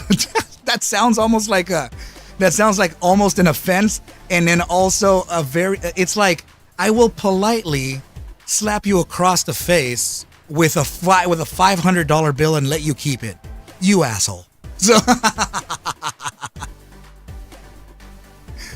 So Joe H is saying, Arca, I'm not gonna lie, I almost got caught up in the greed on that dip.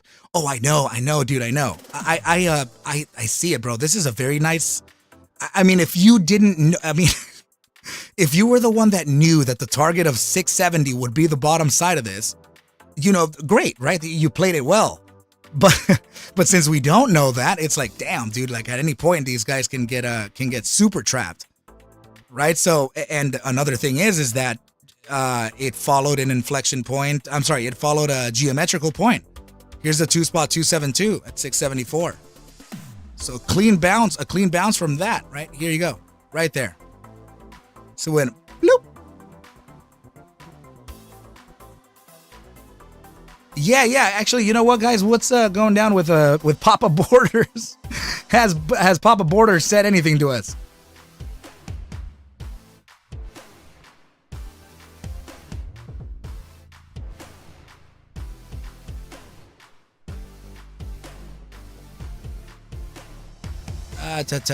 Let's see. Let's see here. Who the hell is this guy? Oh my goodness, Trader P. All right, so 729. Oh my goodness. Further and further. Oh, guys, look at. Oh man, this is starting to look really okay. Now we reclaim the inside of the channel. Okay, so that's already. Guys, the downside, the bottom side target for this was supposed to be 647 because of the channel, right? And it didn't get that. The price objective was supposed to be 647. It just went bloop. It just like literally rejected it, right? So we're reclaiming the inside of this channel now too. Oh my goodness. So what's happening here is that in 40 minutes and 26 seconds, you're creating the most massive hammer candle after a downtrend. Oh man. Dude, it's like, are you trying to get trapped here? Or Thanks, Arca. You are the top G. I hope this hopes any price predictions you already have. My brother, no, actually, yeah. Yeah, it actually would probably propel it into it. Thanks for shining some light on it, my bro. Dude, no, man, you really, you showing that to me was so powerful, dude. It actually brought light into an invalidation of a short play.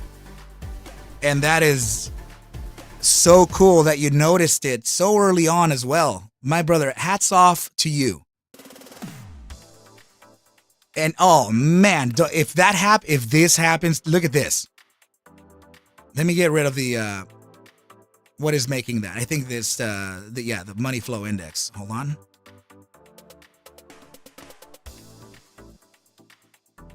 Jeez Louise, check that out. I'm gonna put this over here. Look at the size of that freaking thing there, man. Wow. We're at 730 already. Are you guys, that is a 60 tick jump. Wow.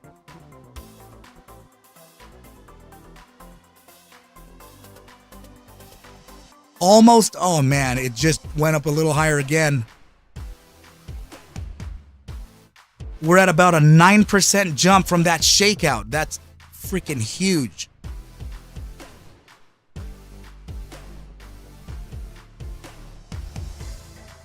Let's see, on the daily time frame.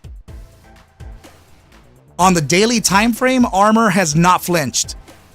It gave you the long signal down here at 524. It has not turned its back on you. This thing was like, I'm long here. Oh, huge dip. All right, cool. Let's go.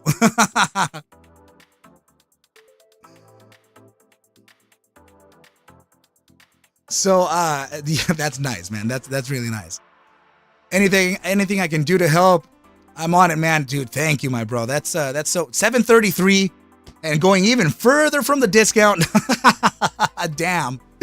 I mean, I'm happy about it, right? But it's just crap. We could have really nailed that 670.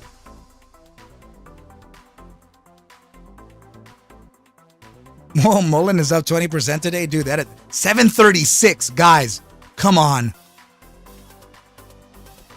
Are you serious? This is so much bull pressure. This is crazy.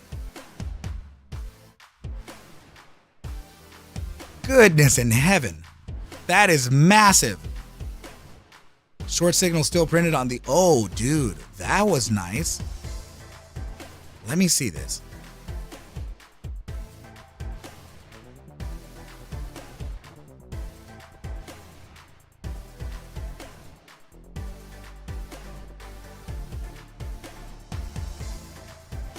Okay, wow. Hold on, team, hold on. I'm sorry, I'm just reading things here.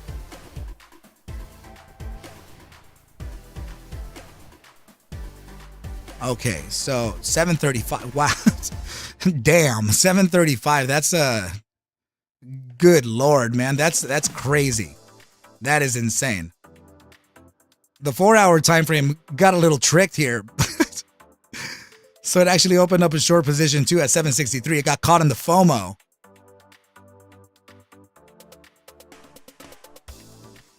Let's see. I want to know where did the moving averages catch it? 6-hour time frame, EMA 21 was suggesting 683. Price action came down to that 671. So that's pretty close. And yeah, so I mean, let me see how far it failed it. Yeah, I failed it pretty. I mean, that's a pretty significant fail. Let's see. Yeah, caught by the EMA 55 and the SMA 50 on the buy hourly. The 3-hour EMA 55 was just short of that, 658, 657. Joe H, you loaded the boat, dude. You got to be mad in the money now, bro. Okay, 3-hour time frame reclaimed the inside of the EMA 21. This is already a bullish signal. I mean, not to mention the enormous hammer candle here, right? In every time frame ever. Science rules. Yeah, I think I think this was a liquidity grab. And the way you can tell is that the bulls have been playing that to the shorts over and over and over again. Look at this. We just have all these capitulations. There, I can see whoever is playing this is actually really smart. I can see them dumping shares and rebuying with aggressive entries. So it's like you let go like of a cool 150,000 share block immediately this thing capitulates and then you drop that freaking liquidity right back in and it just takes over. Damn, the LANC at 170, freaking hell. We never got that downside. Oh, here's the resistance. Here's the resistance. Weekly time frame. The weekly time frame Gaussian band. That is about to resist. I know, I saw. It started going up the moment I shared the play with the team here. I forgot where I put it, but yeah, I shared the play with the team, and yeah, from there, I can't believe it, man. So, but yeah, I think there's a resistance here. I'm wondering if the price action can come back down to around 167, maybe 166.62. I think that would be it. 166.62 could be the resistance faced right after this. I mean, we saw the upside in this clearly, but just the dip, right? We just never got that opportunity to enter. Another reason here is also because of the weekly time frame RSI. So you're in the gravitational zone here, right? So that would face resistance from the SMA 14 and the gravitational zone.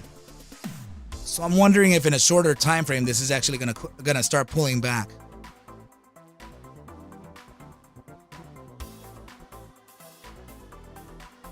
Yeah, that's right, guys. I shared the Zephram is right. I shared this in the strategies channel last night as a play, right? So this is getting very close. The top side is located at 171.06. And yeah, so let's just see if we can get that pullback, right? I forgot what we were talking about yesterday for the contingency plan. Oh, I said to let it run to 168, and then, you know, from 168.50 or 40 whatever, let it come back to around that 167 mark. Right. So that's currently what's happening.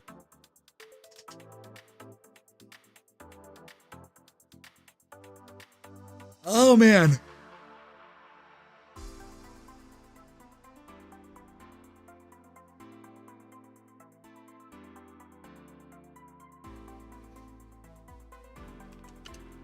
Hold on, team.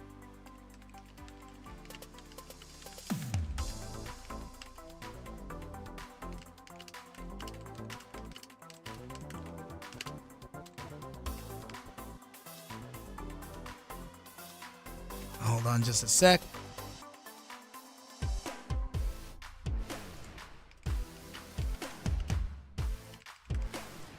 All right, so let me come back here to FNGR.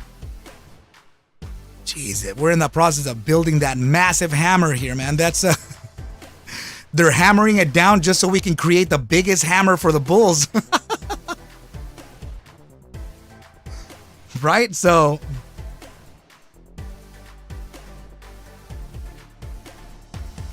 let's see. Hold on, team.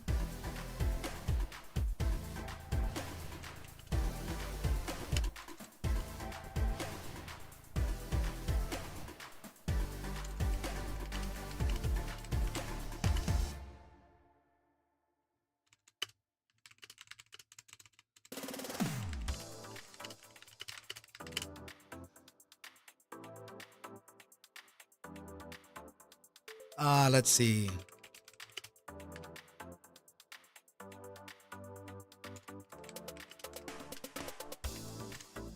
Okay.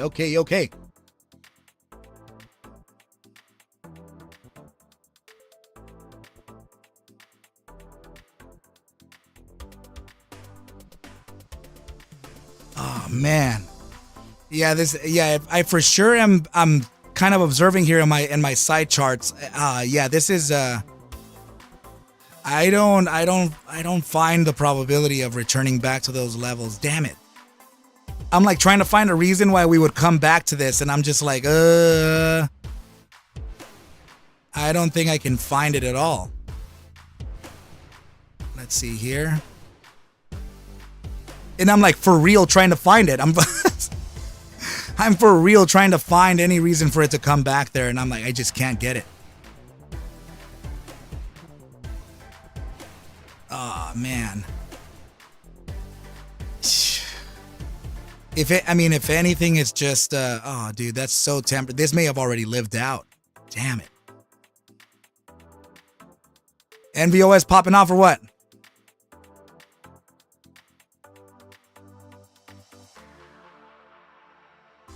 Geez, yeah, I can't find a reason, team. Not at all.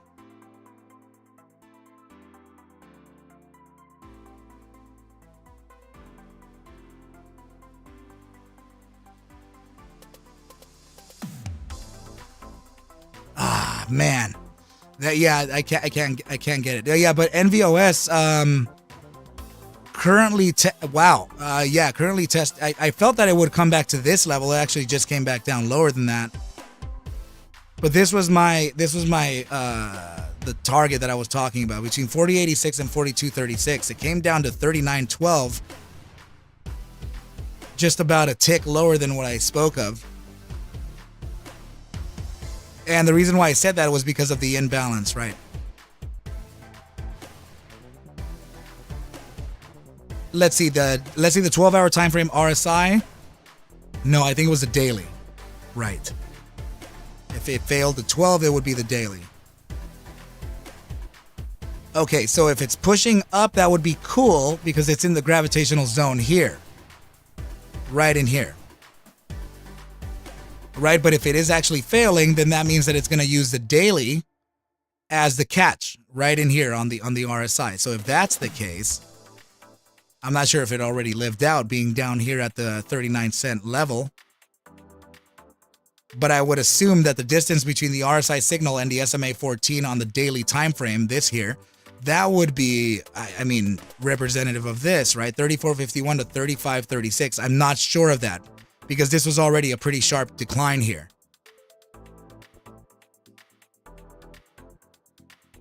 Okay, team. So yeah, I eyeball just in case. This would mark off the inflection zone. We can't get any closure of candles. Like I would say, hourly and up. Don't. If you start closing an hourly candle beneath this range of 34.51 to 35.36, I would remove risk here and then potentially try to get long the asset back down at 30.06 to 28.32. But for now, it's holding this support level. Yeah, just keep an eye on it right now. It's just doing that whole damn thing. I'm wondering that as soon as we start getting into 9:30, 9:45, we're gonna see we're just gonna see a monumental rip over here, right? So 7:34.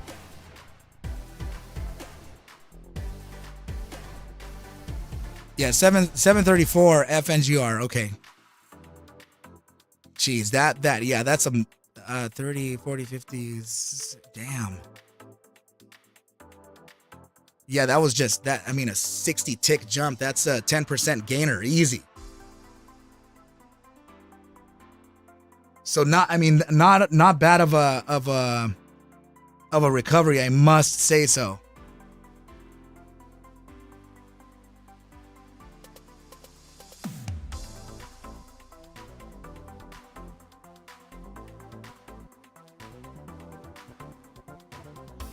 Okay. So, team, I'm like kind of giving up here. I can't find any reason why this price action would ever go back down to that level. I really would love it to, though, right? Okay, so Very is actually, it already made the breakout, right? It made the breakout. It came up to 94.09. Yesterday's closure was at about 90, let's see. About 89.99. We were already noticing that we were going to break out of this descending wedge. And this is the breakout, and this is the test of the newly converted resistance into support before a continuation to the upside. Of course, there's relevant areas of resistance everywhere, right? But per the trading book rules, your take profit for this formation would be located at 106. Very is looking okay. Better, Arca, I see finger dropping to 720-ish on the 5-minute inverse head. So that would be the right shoulder or something. Let me see. Or the head.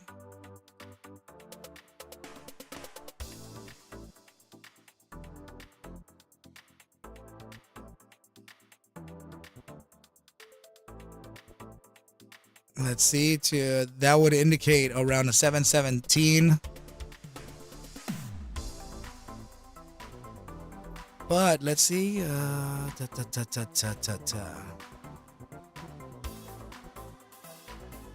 want to see how this is looking. I want to know if this is a regression to the upside, because I'm not catching anything. I'm not catching anything like straight across.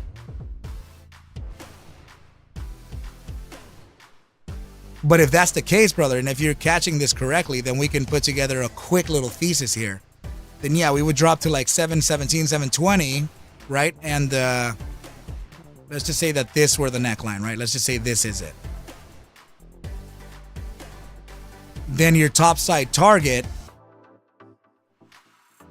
would, curiously enough, wow, yeah, that's pretty good, brother. Good eye. Your top side target would be very curiously the top side of the channel to 807, and that's what I was saying earlier.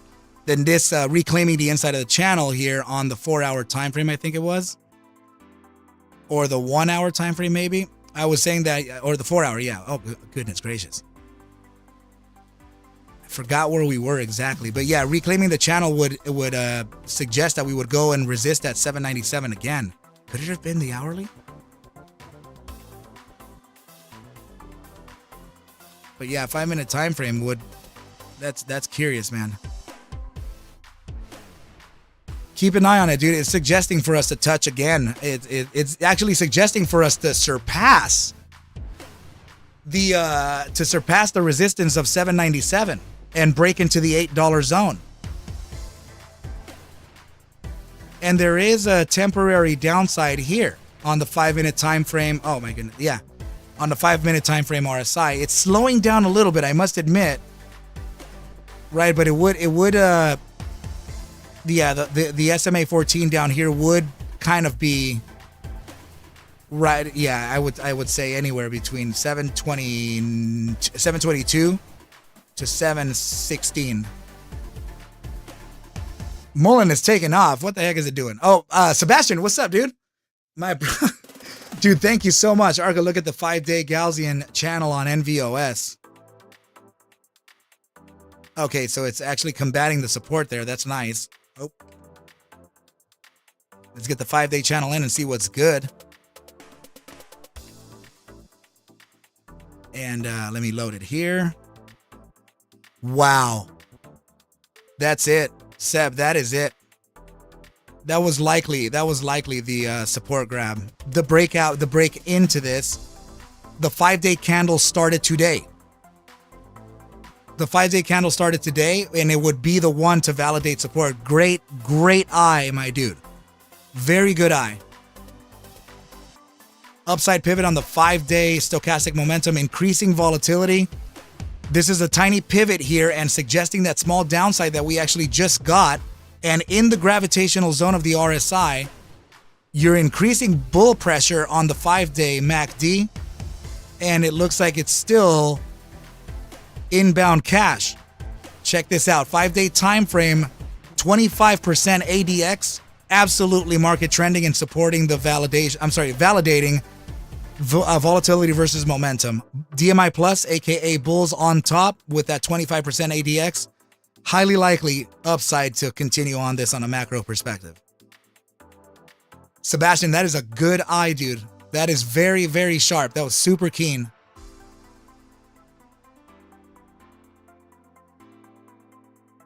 That's guys, finger to $8. I mean, that's kind of what the charts are indicating, at least for now. You know, still a potential short-term downside here, and then a continuation to the upside. But you know, when you're looking at this in a comparison here using the biweekly chart, this is all that it's really faced, right? So it's just this.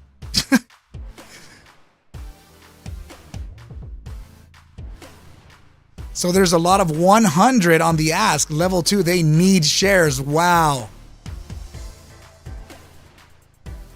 So, Bob, you're saying you've been watching CVNA this morning wishing that was finger. Oh, my goodness.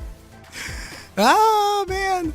So I wanted to give a quick look here to, I'm actually curious. Hold on.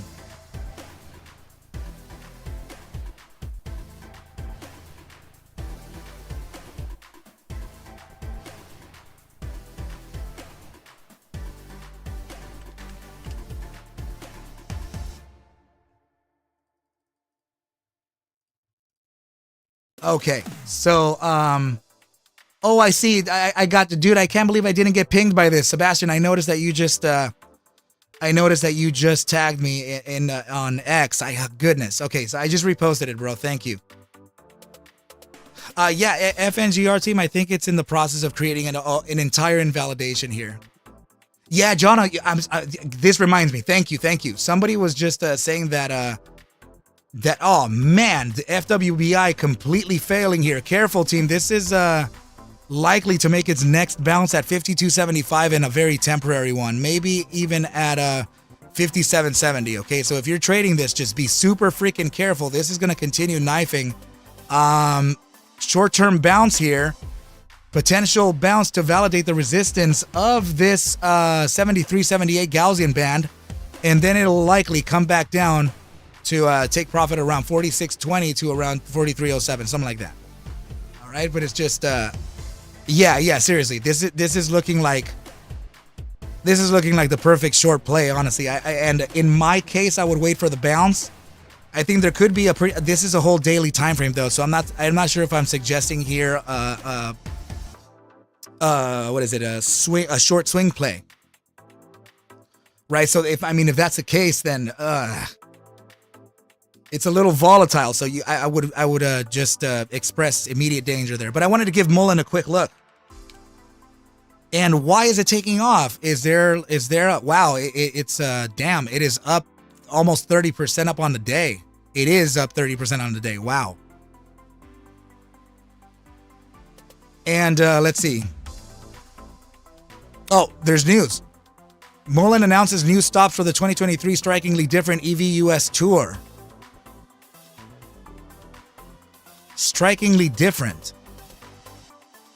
The current tour includes a stop today, September 14th, 2023, in Charlotte, North Carolina, at Charlotte Motor Speedway. Okay, so up next will be Dover Motor Speedway on September 18th and 19th, and covers stops in Washington, D.C. and Philadelphia, Pennsylvania. Yeah, that's interesting. So this news, Mullen acquires battery assets from Romeo Power 2 days ago. So there's a whole bunch of news coming out. Barrios, what's up, brother? Damn. Okay, so yeah, so my key levels are these. If you're trading Mullen, first of all, I wouldn't even recommend that. Right? But I will give you the support and your levels of resistance. Support located between 55.18 and 57.01. Okay, resistance number one, you're looking at 68.67 to 71.87. Remember, these are daily resistances, though, so these would be swing plays. 84.20 to 89.46. And finally, 96.94 to 103. I expect a very, very aggressive pullback from anywhere in this area. And then honestly, we may actually resist right over here before getting to the $1 mark. What's the word on, let's see, not shortable for DAS. Wait, what are you talking about? Daniel Gonzalez, which one are you talking about? FNGR?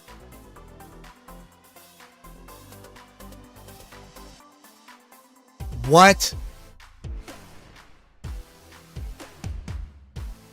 Oh, on FWBI? Damn. So how the hell is it falling so hard? Take profits, maybe. That thing gapped up like crazy. So, Barrios, damn, dude. Yeah, FNGR just gave us the biggest discount of our lives. How do you know that? Is it saying SSR?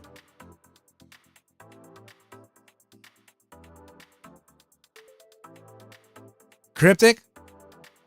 Is DAS Trader giving an SSR on FNGR? That is very important. It's a hard to borrow.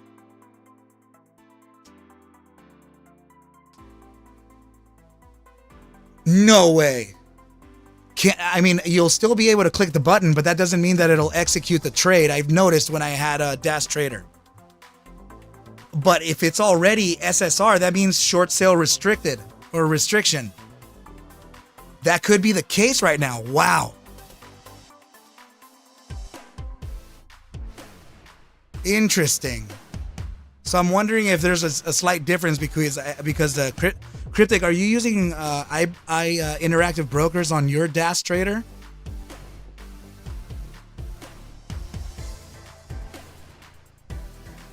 There's an SSR also in the Netherlands? What? Let me see.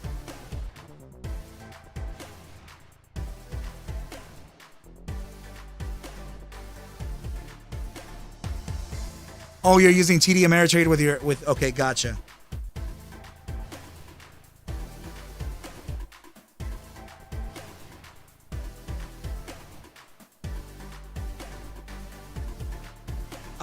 Yeah, team is are you guys noticing an SSR in any other time frame? What's up, Yarline? Good to see you here. It did move 10%. That's when it triggered, right? Yeah, I'm thinking that's kind of what I was trying to time, BBJ. I was wondering if that was the case too. SL saying this was maybe a part of their plan to trap shorts this morning. Right, so I felt that it was a huge liquidity grab myself. And I forgot who it was that we were just talking with. They were saying, Arca, 5-minute inverse head and shoulders, potential 720 bottom. So that is we're just about there. The bottom side would be 716 from that.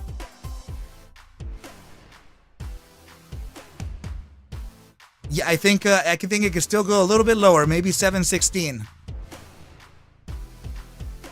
I think Cryptic, I think we're gonna get that break, but I think that we're gonna get the break after the quiet period. We're about to enter that. NVOS, let's see.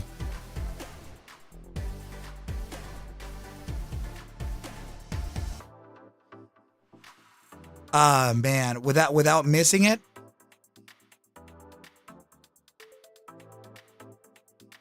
Uh, 4086 to 4236. Let's see. If man, I'm not even sure that it can reach it. It's very close to it though. 4236. I mean, you could also face the top side of this wick here, which is the high of 4283. We could put a quick little note there like this.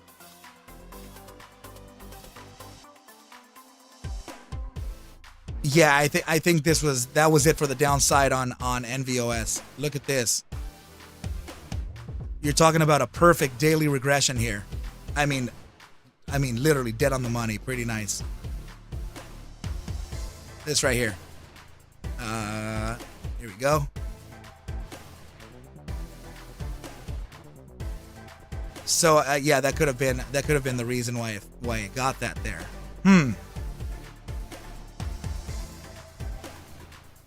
So Tony Rodriguez saying anyone thinking FNGR may hit the 670 range again, maybe. That's what I was trying to validate earlier, my bro, because I really wanted to see if it would come back one more time to give us a discount. Since my damn cash is not like cleared yet. And I'm not finding any reason, to be very honest, I'm not finding any reason for it to come back to that level. I think it already created the shakeout. So yeah, Sebastian, I'm thinking in here, bro, 4236 to 4086. You're currently at that 4283, or I mean, really close to it, right? So Rosie Gray Glass is saying, I would say maybe 707 to 670.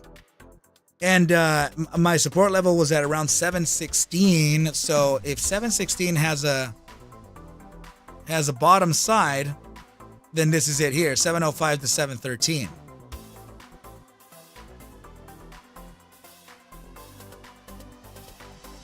Oh, not 670. Sorry, I thought it was a 2.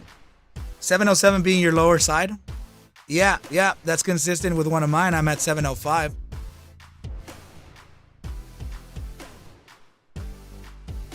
Okie dokie, okie dokie. Has anyone heard from, who called him that? Papa Borders. Hold on. So, yeah, on X, have you guys done any, let me see. So Bob is saying it will go, it seems, whether the market makers want to or not. I would say hedge funds and big money. Market makers are just gonna favor liquidity. They're gonna favor whatever side we choose, and they'll just take it there. Which is why they're creating the options contracts at $13-14 now. There we go. We got the shakeout here, 716, little quick drop, recovery into 718. Let's see if we can hold the 716 though.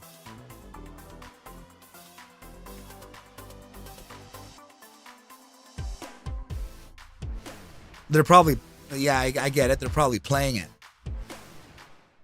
Right, so I was gonna go up in, let's see,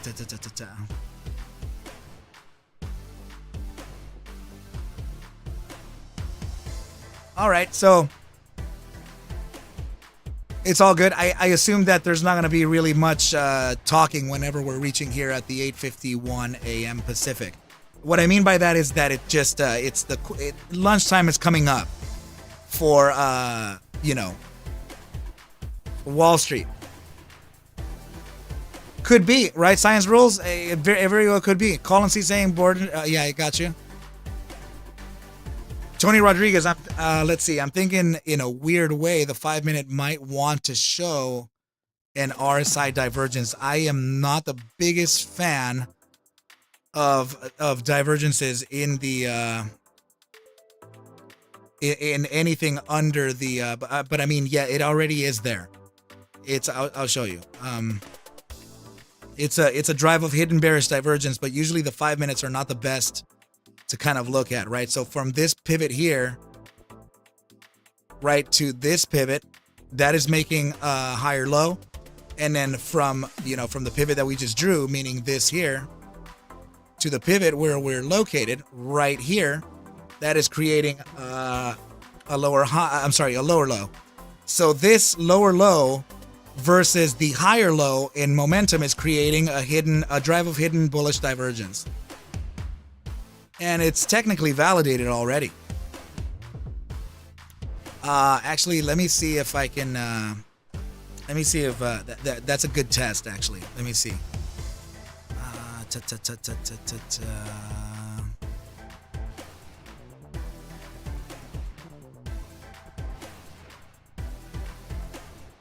Let me see if it's this one. I don't think it was this one.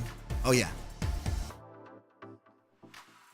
It is. Okay, and this one's not even catching it yet. I have to... Yeah, I guess I could set the sensitivity levels on my algo here to be a little tighter to identify the drive. Let's see if it identifies it in a minute. Maybe even a 4. I don't care, actually. Any of those time frames. Okay, nothing there. Let's see to the 1 minute. It caught one here, and it made the upside on it. Okay. We never actually got to see the... Yeah, Colin, that was something that you see at 2 Science Rules. Colin, let's see, the pattern for FNGR this week is dump had opened and a recovery. That's something that what's his name? I'm sorry, Sebastian Lim was talking about just yesterday too. He was repeating that same. He was noticing that same thing. Papa Borders posted or what?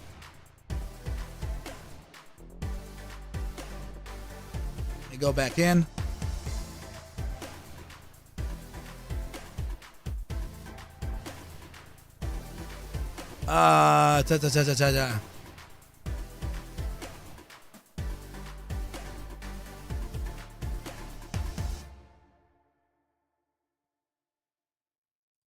Okay, yeah, I'm not.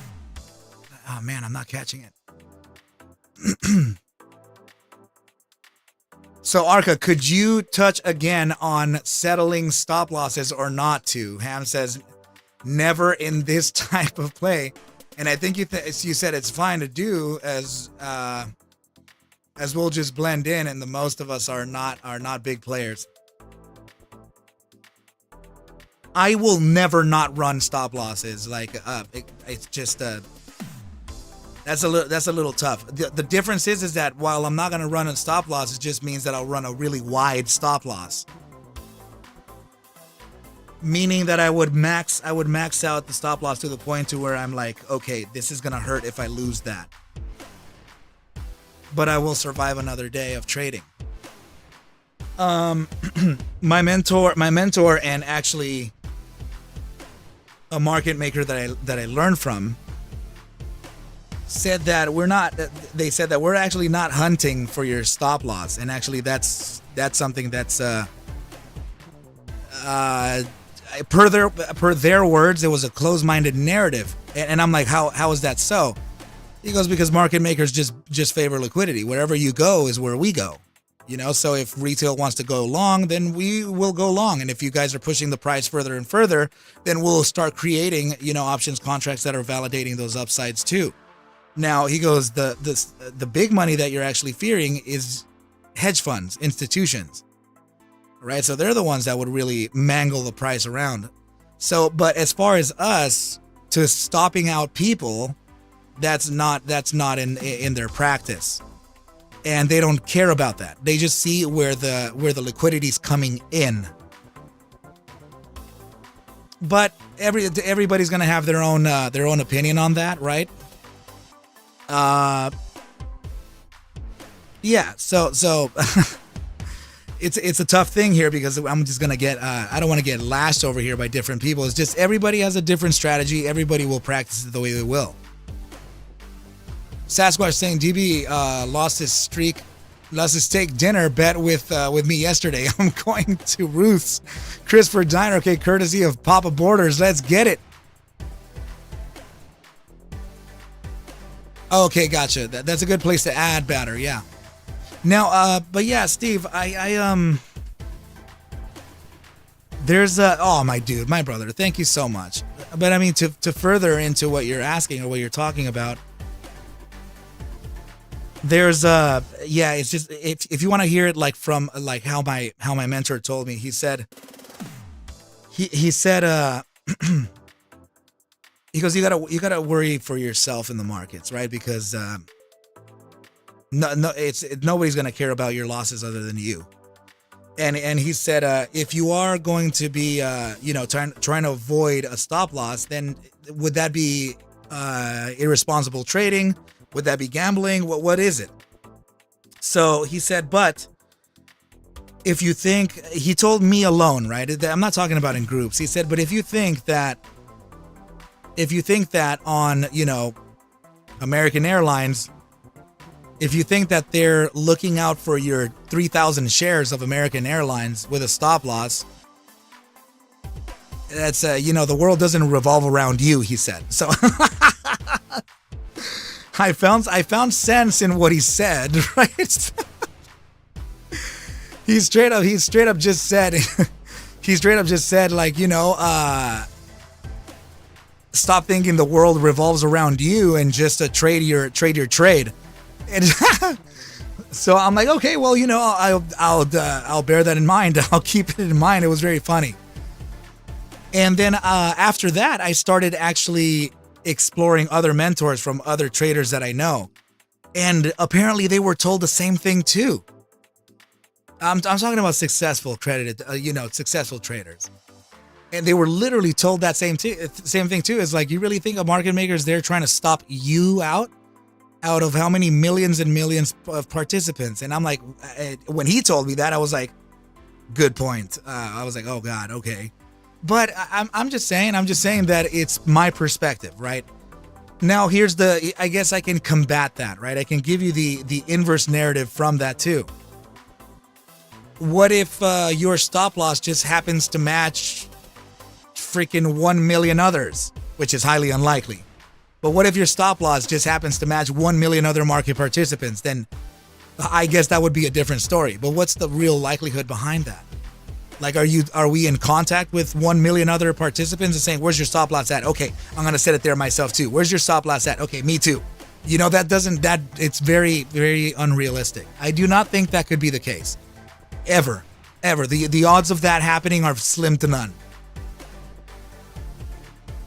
So, but yeah, like I said, Ham does have a point in these type of plays don't have a stop loss. Sure, because like the swings are real, right? So we're gonna be, I mean, like you're seeing today. I said this when we were at around $4. When we were at around $4, I spoke to the team here and I said, guys, as we move higher and higher, the volatility, the price swings are gonna start to get real. We're gonna start really swinging up and freaking down. Right, so as this goes higher and higher, these swings like the ones that we face today, that's nothing. Guys, okay, why don't we do this just so that we can be aware over how a potential gamma ramp. I am not talking about a short squeeze. I am talking about a gamma ramp. So let's do this. Okay, let's pull up AMC. For that $25 or even the $72 run. Simon, yes I am, my bro. Every morning, Monday through Friday, around 6:40 a.m. to around 10 a.m. Pacific Standard Time. All right, so let me go to AMC. And let's take into reference that the January 25th. Or what was it? January 28th. Right? Okay. So, I think I'm going to... Did it take me all the way back? Let me see. Ugh, I hated that it does that. It's all good. It's all good. It's right here. Maybe I can get into even smaller time frames too.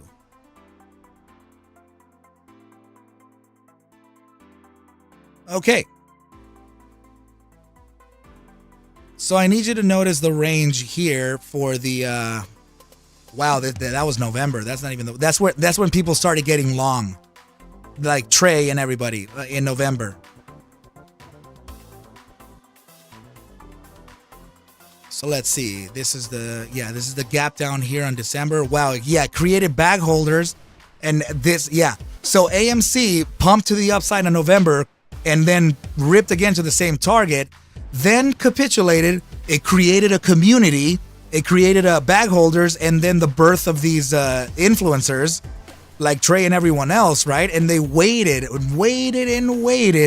until January 2021 where it finally combated I think it was back then a $5 target top. Right now, because of the split, it's showing 139, right? So it's just, that wasn't what happened. It was a $25 run. So let's see here. Okay. All right. So this is perfect. This hourly run here, had a range from $50.24 to $75.89 in the span of 60 minutes. You know what I mean? What? Right? Okay. This hourly candle had a range from $44.81 to $83.70. You see what I mean by the swings are going to get freaking real?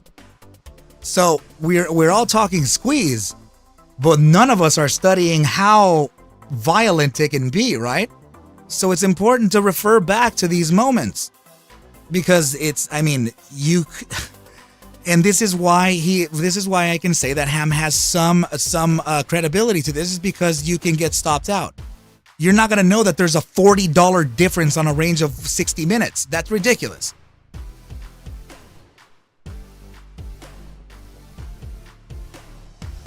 And it was Ian Tucker said, Arca, I can't believe I heard a lie. He goes, you don't stream Monday through Friday. You also streamed last night and it was awesome. You give so much to the community. My bro, thank you. So, Yeah, so Welby, I'm so happy that you did.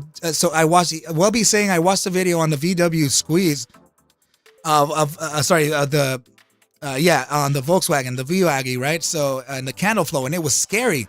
Yeah, so I mean, I wasn't kidding when I told you guys that these swings are gonna start getting super violent. We gotta expect this. You know, we must expect this. If we're gonna, you want to get closer, let's just do it. Let's do it. Let's see if how close we can get here.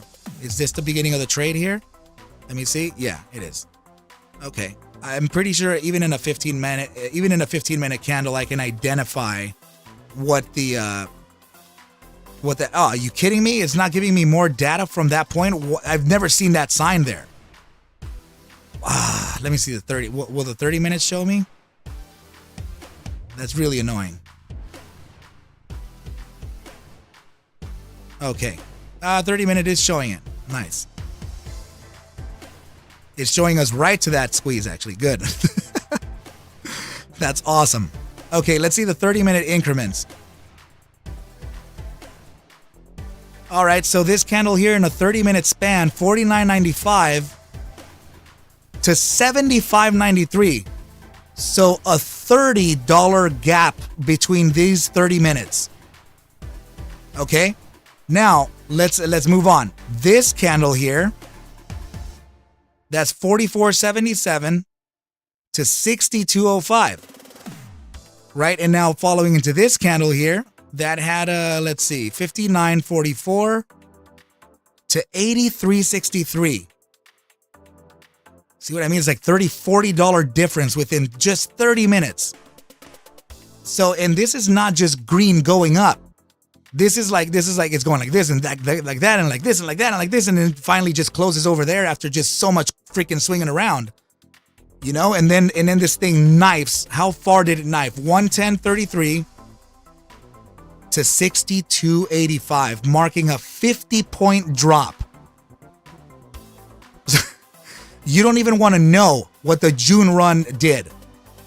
I'm just saying, man. I'm just saying that it's just it would be good for you to look at your historical price action here so that you can understand how these swings can really play out. Right? Because you'll be facing like some very, very, very interesting price action. Let's see this candle here, 253 to 336. Goodness gracious. That you understand what I'm talking about right there? That's almost a $90. That's almost a $90 range on 30 minutes.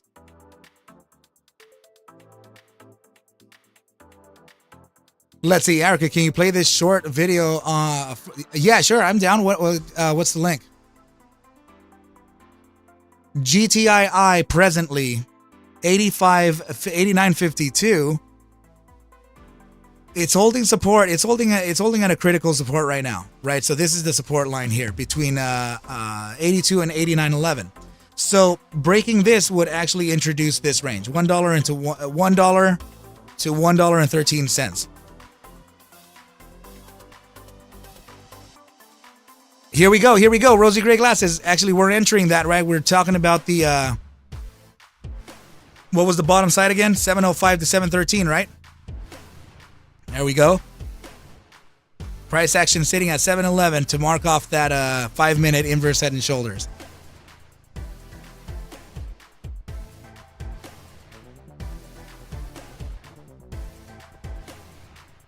Welby, do you where is that link, my brother? That would be good actually for retail. 711.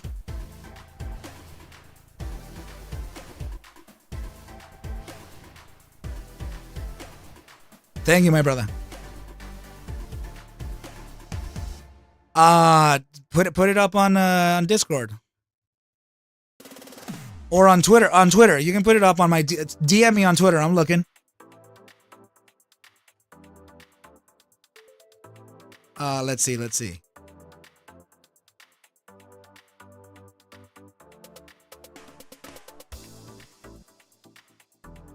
You added some GTII, nice.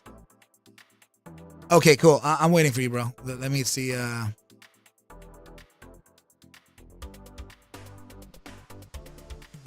You rather have 9/11? Nice. Okay, got it, Welby.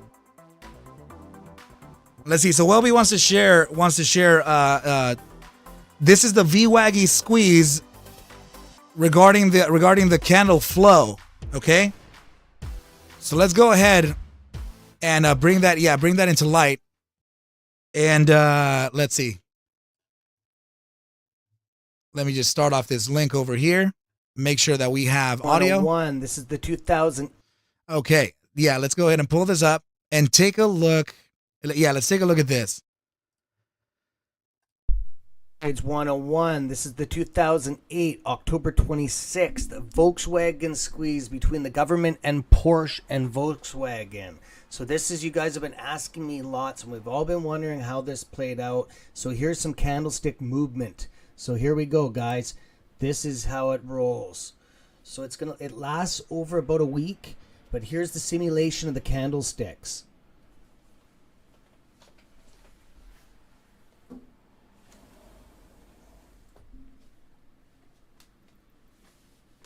As you can see, look how long the wicks are. We're talking like $200 movements, like huge. I told you it's going to be very violent. Okay, when these stocks squeeze, these meme stocks, especially AMC, it's going to be very violent. We're talking like $500 in segments. This is nothing compared to what AMC is going to rip. This is going to be moving in thousands and thousands. Look at that. Went from 300 up to 550 just in one swoop right here. And look how long those wicks are. Those wicks are like $100 length wicks. It's testing. And we're at October 27th now. From the 26th to the 27th, exactly one day, it went up from $300 to $600. Okay, now we're rocking at within every hour, it's changing. Okay. So here's how it goes. So now we're at $400 now within a couple hours.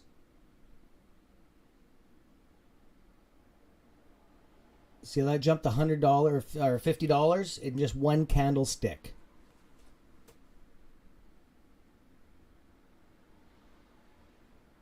Damn, $100 jumps.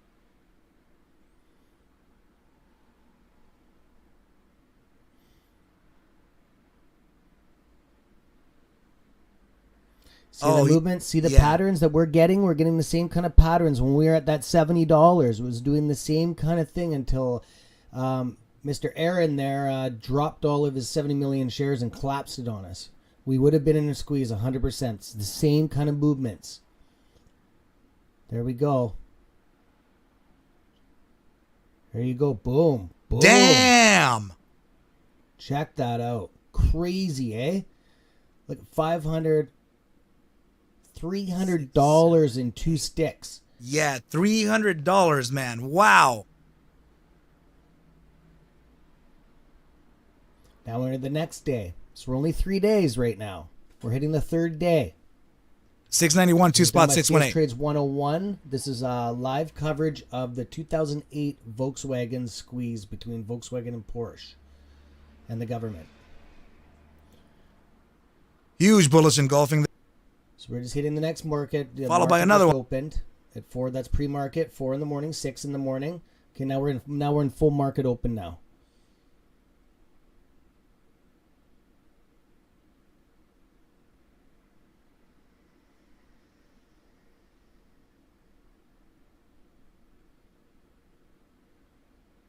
If you are new, wow. Go. Look at wow. That's how it's going to go. Went from 700 to 1300 in 1, 2, 3 candlesticks, guys. 3 candlesticks. So that's how violent it's going to be. Like, people are going to be on the edge of their seats. Like, don't worry, I got this stuff covered. So if you sub to my channel, I got you guys covered on this. You guys, if you're working and stuff, and don't worry, I got your backs. I'm here, brother. So Steve, I'm live. Hit the sub button, or else you will not get this coverage of this stuff. I've been through this. I know what this is about like, okay? I've seen this before. Wow. It's just these down swoops are going to be very scary. We're going to lose a lot of people. I mean, did you, I mean, look at this one here too. right? So we get this jump. It's like right around $1,000, and it goes up about 200 additional dollars, right? And then you get this candle here from 1,200 to one. This is a $200 downside. That is insane. Right. Let me show you. This is a CS Trades Wolfpack, 4.3 thousand subs.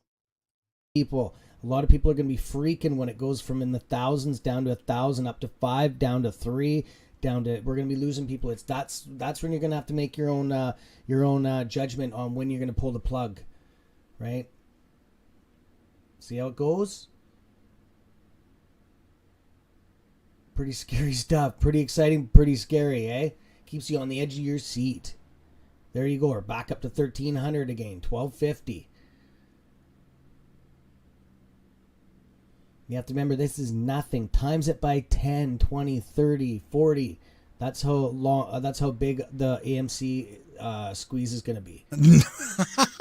No.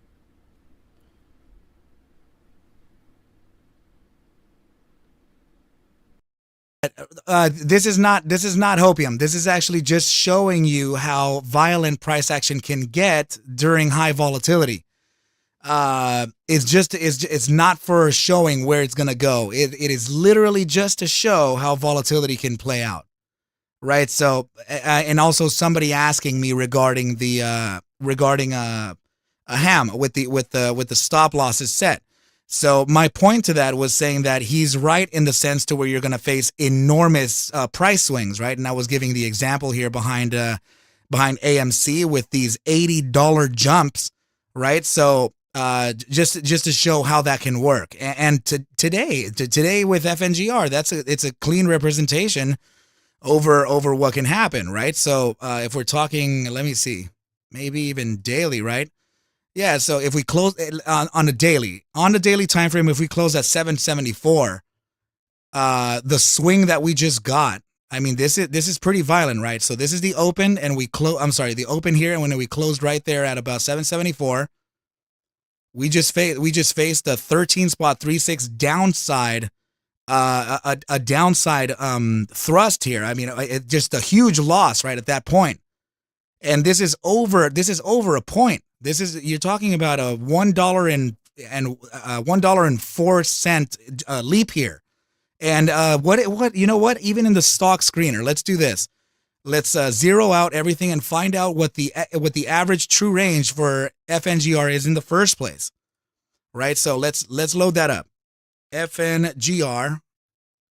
Look at this. The average true range on a 14-day close is saying that it's 50 cents. And we just moved over double this in just today's price action, right? And the recovery from that 670 bottom, it came up to where were we? 734, right? 736. So that also that was an almost 80% recovery from the open of this candle here. Actually 90%. So the swings today are way abnormal. They're not on average. So these types of swings are indicative of very violent price action starting to happen for the upside and the downside. And this is how the battle starts between bears and bulls. Right, team? So yeah, it's very interesting here, man. So but yeah. Oh, sorry, Ian Tucker Bob, that happened in VW. Arca is showing you just how volatile yeah, that's right. Why would it? We are seeing what the shorts can do. Yeah, so that's so Bob, you're also let's see, in Tucker, I agree, but it's so dang rare. It is. I mean, it's not so rare in Tesla, and also in Microsoft. And Netflix, and oh yeah, I mean, I would beg to differ. Actually, let's take a look real quick.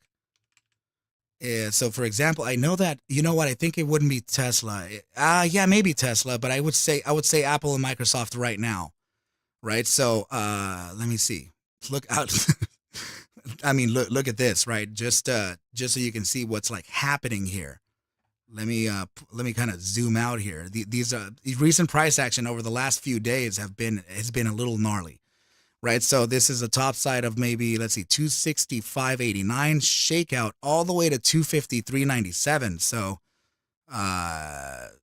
I mean, yeah, that's not typical for Tesla to run 10 to 15 point drop. That's huge, you know, and that's not, it's been happening, right? So a $200 asset dropping this kind of volume, it's incredibly violent. Like now here, check this out. These are 30-minute time frames, by the way. I'm talking about a 30-minute 16-point drop, right? So just to kind of put it into perspective, right? And here, look at this. Over the span of 1 hour, and let's just say 1 hour and a half, right? 237 to 249. So yeah, that's another 12-point jump over just about an hour and a half. So yeah, this is it does happen, and it really depends on your market conditions too, right? But I don't know. Yeah, right. Yeah, absolutely, Bob. The Magnificent Seven, they get this all the time, like MSFT as well, right? So yeah, it just goes without saying, right? The huge, I mean, parabolic downsides and upsides here that are just, I mean, massive losses, right? So I mean, this was just in one day here, the total span of one day, losing 5%, 335 to 318, like that on a $300 asset. You know, you are dead in the water, right? That is to recover that. That's I mean, what was the increase in the first place, right? So from this point here, if you got long this asset and you got to this top side, yeah, that's a 5.3% gain, 5.02% minus, right? So that's, I mean, damn. Yeah, 318 to 335 on this. That you just became a millionaire off of options contracts here, like that.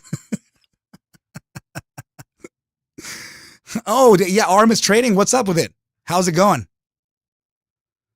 On the Fugly 5? Yeah, man. So so and these are really big assets too, right? The liquidity is so present. So, but what I was gonna say, Bob, is actually that like you were saying, we can see easily like what shorts can do, right? So this isn't only shorts. This is also forcing stop losses from longs. So you get stop with shorting activity, and then also please remember my thesis behind this. So I don't think that this was. I guess yes, it's going to be partially short because you're going to FOMO shorts. If I were a whale, and if I were worth, let's just say that I was worth maybe, I don't know, $40 billion, and I had enough liquidity enough capital to move the markets within a $7 asset, which you know I can, right? So if that's the case, and I want to play against the bears, I would open long, right? You know, somewhere down here, freaking $5-6. I would open long incrementally to reach maybe 350,000 shares, right? So I'm going to naturally start pressuring the price action to the upside little by little because it's trying to account for that. The algorithm is accounting for that. I'm getting filled little by little, right? So it's getting filled. And at the moment I get filled, right, I can actually say to myself, well, you know what? These fucking bears, they think they have this played out against me. Why don't I do this?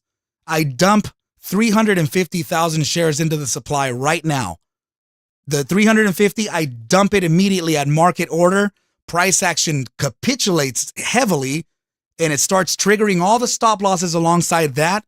And then I say to myself, I'm going to get long again, 350,000 shares right here. And then boom, this thing just goes back way up again. You know what I mean? So yeah, Bob, yeah, there's so many variables, right, my brother? I'm probably missing so many too. Me myself, right? So yeah, I think this was a quick little liquidity grab, and we're currently right now within that support 705 to 713 at 702. So let's see if we can get that inverse head and shoulders. Who mentioned that, by the way, on the 5-minute time frame? That was very sharp. So now, yeah, I guess I was trying to find out how this head was gonna play out, and I think it's now being answered. And you know what, the neckline. I want to do it from the top. I really do want to do it from... Can I actually? Maybe.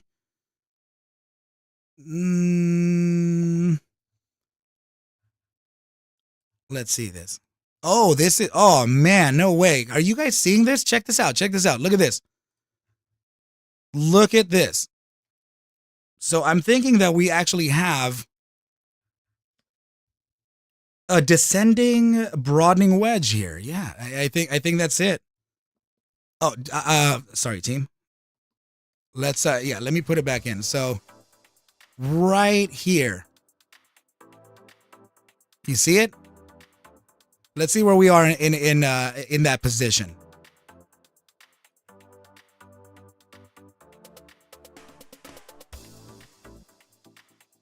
Okay. I could also get a little more aggressive in how this is shaped. Okay, I see it. Okay, so remember, I don't know if I have my regular viewers in here, but I've said before that the breakout from a descending formation is usually an inverse head and shoulders, creating a buy formation breakout. If that sounds familiar to you, that's because it's happening again right here, and also because we have it right here, right? So this is either a right angle triangle with an inverse head and shoulders with a breakout, or we have it like this. Let me pull up the other charts here for you. I think I have it right over here. Here it is, and I can just drop it to the bi-weekly. Descending broadening wedge, inverse head and shoulders, right? So let's go back to our chart. We have a descending broadening wedge with a potential inverse head and shoulders. Take profit for this is $7.82. Now we have test number 1, 2, 3. What happens at, guys, come on, chat. I want to know that you're here with me. What happens after test number 3 of the golden rule of 3 in a descending broadening wedge? Please answer in the chat if you know what happens after test number 3 on a descending formation. That's right. That's right. EO saying capitulation. That's absolutely right. Test 3 presents the biggest capitulation that it has. Good vibes, Casey. That's right. Right. So we get that 1, 2, 3 test. Huge capitulation. We start to reaccumulate again and break out on that true test number 4. So number 4 here, so this was all still part of the play. The drop here for the 670, if we had noticed that we were in a 5-minute broadening descending wedge, then I guess we would have noticed this downside here. We would have called a 685 bottom. Right? So this thing came down to 670 and reaccumulated the inside again. Confluence is right. So at this point here, we could be at a floor or near one. And let's see. Yeah, that's this wave top right here. We're currently at that support. So test number 4 could be up next. And we could be breaking out soonish. I want to know what's going to happen at around 10 a.m. That's right, man. The 4th breakout would be your true test. And also, don't worry, because if you fail your 4, your test number 5, that is also a valid test. Right? So, yeah, team, I think this is a really interesting play, the way it's kind of happening here. Definitely a fan of it. But it sucks that to face that kind of downside, right? Of course, we don't want to ever see that. But oh yeah, Wilby, thank you for sharing that video with us, my friend. That was quite the experience there, seeing these violent swings. I guess FNGR definitely did that before too. Oh man, yeah, they had some pretty violent swings here too. Let's see, 169. to 245, almost an entire dollar swing there. Damn. So over the span of, I want to know how long this took actually. So this was September 26, 2022 to the top side here, which was, damn it, let me draw it in. Come on. I thought I had the tool already. Right here. 7 days and 4 hours. And that is, let's see. 7 days and 4 hours to create a 1,300% jump. Damn. Freedom! That's right. 698. Remember, I think it was 691 at the, what was it again? Let's see. Where was the other time frame? I had caught it already for us.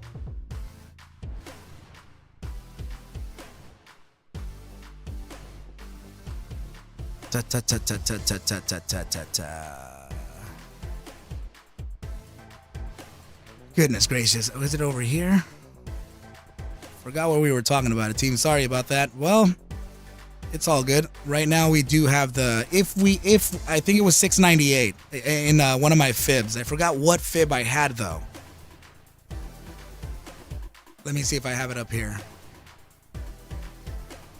Oh, I sorry. Yeah, I do. I have it. It's the chart where we said that we would not forget that these would be the take profit targets. This right here. And right here. So if this has a support range, let's draw it in. 691, let's see. Is it a downside support or upside? Looks like it's downside.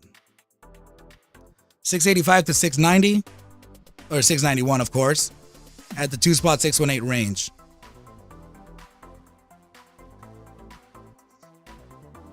Okay. All right, fair enough. And yeah, I'm very curious to see what's going to happen here entering the 10 a.m. mark. And then, oh, you know what would be amazing for us to check? Right after I say goodbye to my little lady. She just came in. Let me go ahead and say goodbye to her. Just a sec, team. $7 though. Hold on. I have something to share with you that is very important for us to check. Remind me.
All right. So, thank you, team. Just needed to say goodbye to the little lady.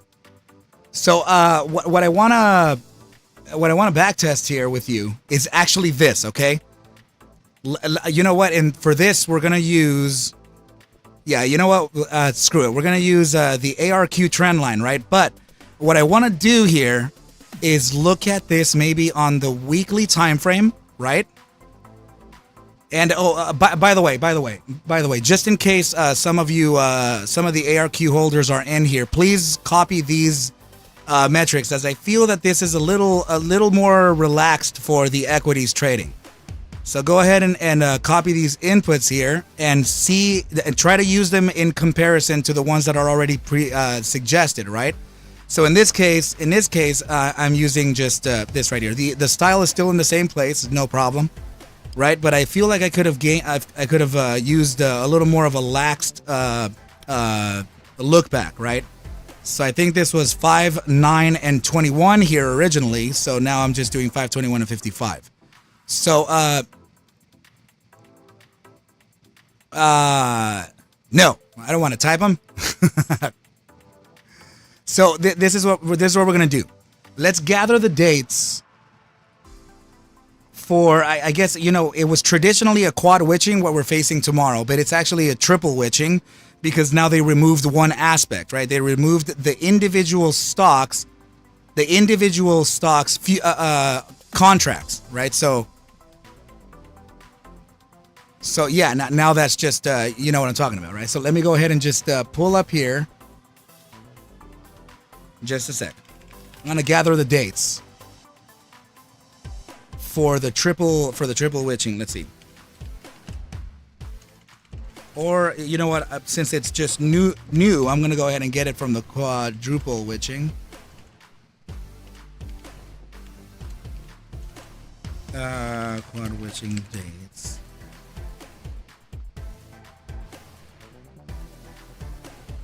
Okay, let's see. So, oh, I see how they're doing it. My goodness. All right, so 2023, we have the 17th of March, right? So let's go ahead and mark those off.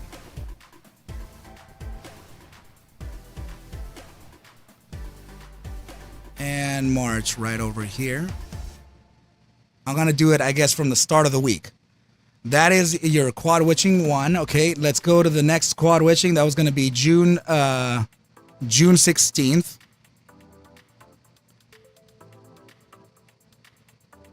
Yeah, so we'll do it at that Monday, right? And now let's go to September 15th.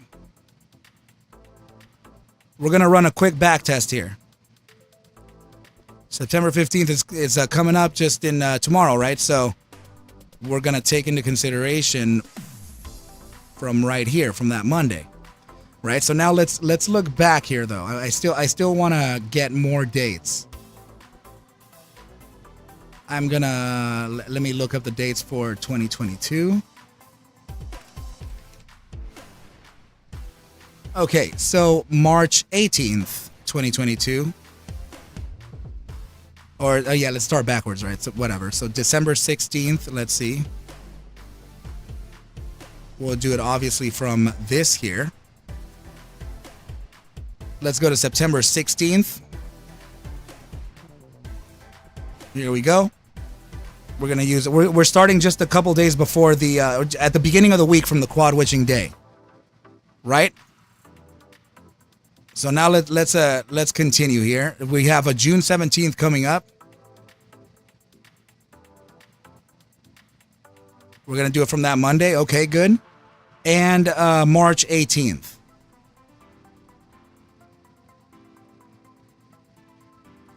Here we go. That's that Monday. Honestly, I still think that we need a few more dates at least, right? So now December 17th, 2021. Let's continue. Yeah, we'll do this one here. Then it's September 17th. That's this one here. June 18th. Oh, sorry.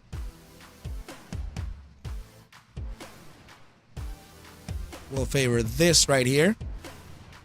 And what that was going to be March 19th. Right here. Okay. So now let's start to see what happened to FNGR during those iterations, right? During the quad witching leading up to Friday, Monday leading up to Friday, like just like this past Monday that we faced into tomorrow, right? So for the last at least 3 years, we're gonna have a little bit of a back test, right? So this is this is the way I do things. I tend to back test things like this.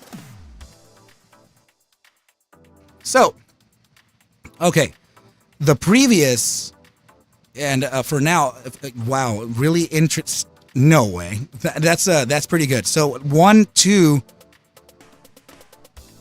From the last 4 iterations, 1 has been the only one that had a downside. But from the last 4, all of these 4 have marked the bottom side of each pivot before us railing to the upside.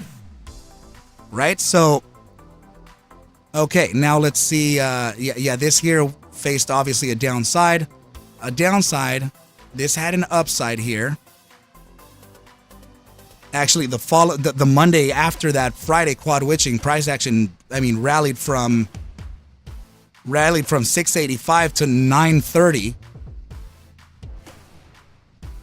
Let's see here. And so this was potentially a bottom 2 here. Price action ended up rallying to around 697 from that low of around 465. We got another downside here. Okay, so we're gonna do this. Let's go ahead and just mark them off, the downside ones, right? This was actually a green one, so let's do this one red. This one would also be red.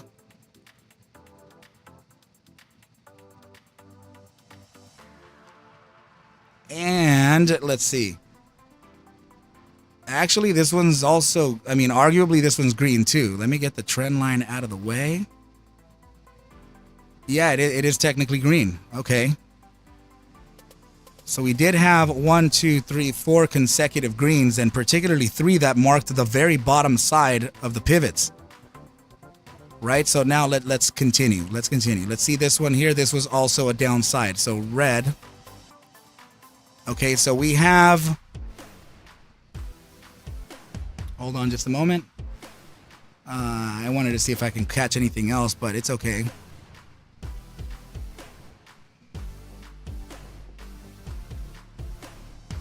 Let's see.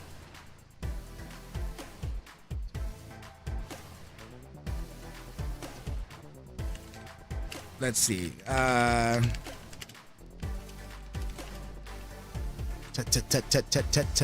right. So, so how many iterations do we have? So this is the present one, right? So this was, so we have 1, 2, 3, 4, 5, 6, 7, 8, 9, 10. 4 of them being incorrectly guessed to the upside, which means we have a 60% probability that we have an upside coming in. So, it's very close to 50, but it's still inching towards the bullish side of things.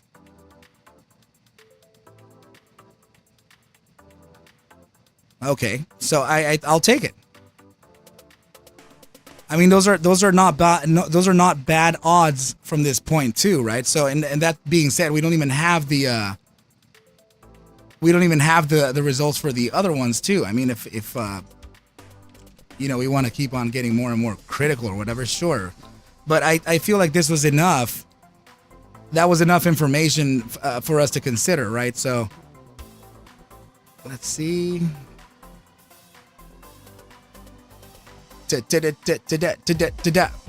Where is it? Okay, purple. So that was December 16th.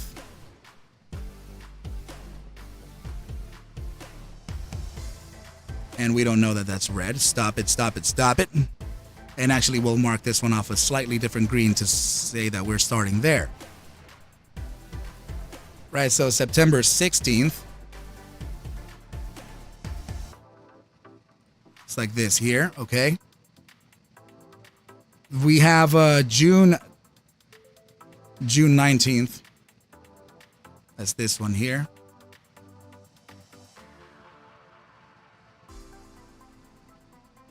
March 20th.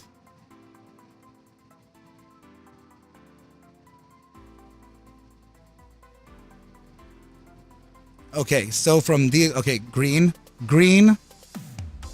damn. Right at the bottom side, green and one red.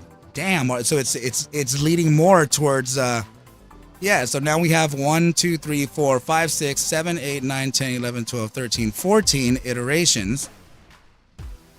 5 guessed incorrectly, right? So, I mean, that's not bad. Let's see.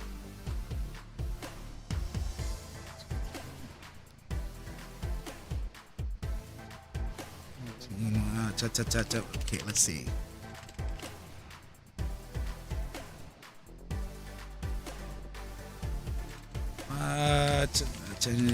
It is fine. Okay. So that's sorry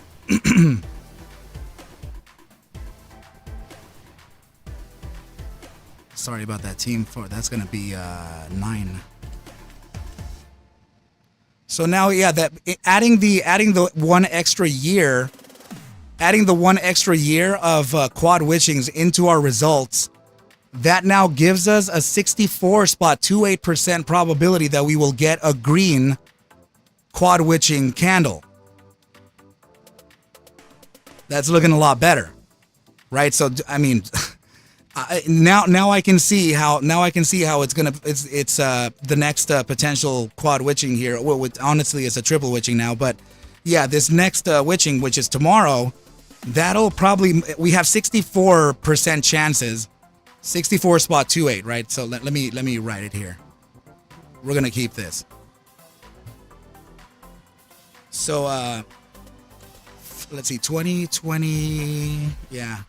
So 2020 to 2023 quad witching back test. Right, so we have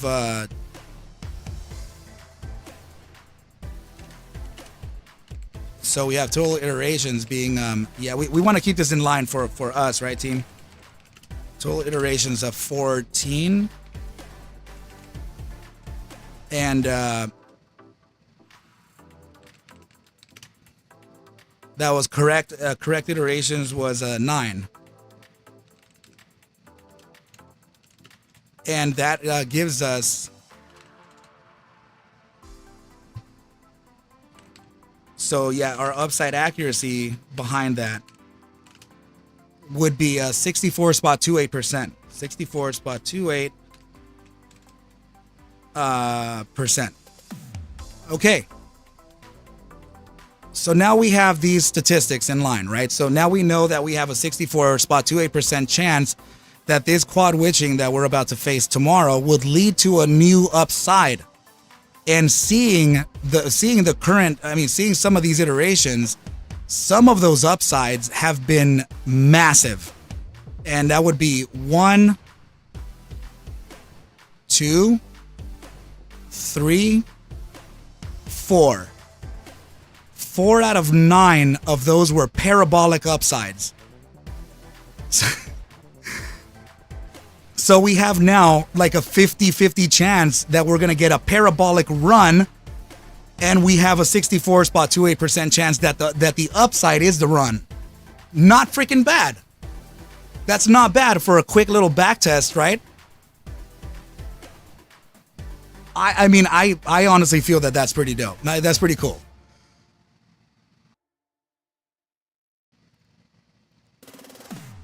So just to put it out there like that, okay, team. I feel like the odds are with the Bulls here. You know, if anything.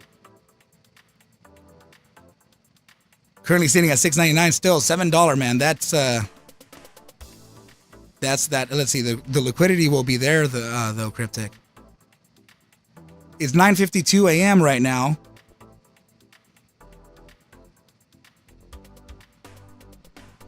If you short from 50 down to 10, And then this thing goes to 500. It's okay to hedge against your position, right? So say, for example, you're up like 300 freaking percent. You know, that, you know, let's just say you're up freaking 300%. You can hedge against your position by having some puts. Screw it.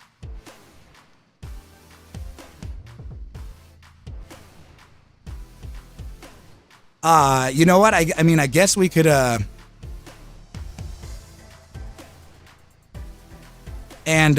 know what? We can add to the backtest then. So 4 out of 9.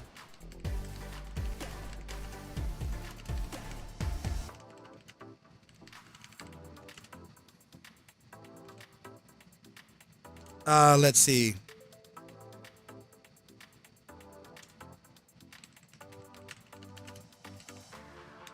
Parabolic probability, I guess, you know, let me, that's such a, it's such a fractional number. So that would be, let me just make the math real quick. So that would be a 44.44%.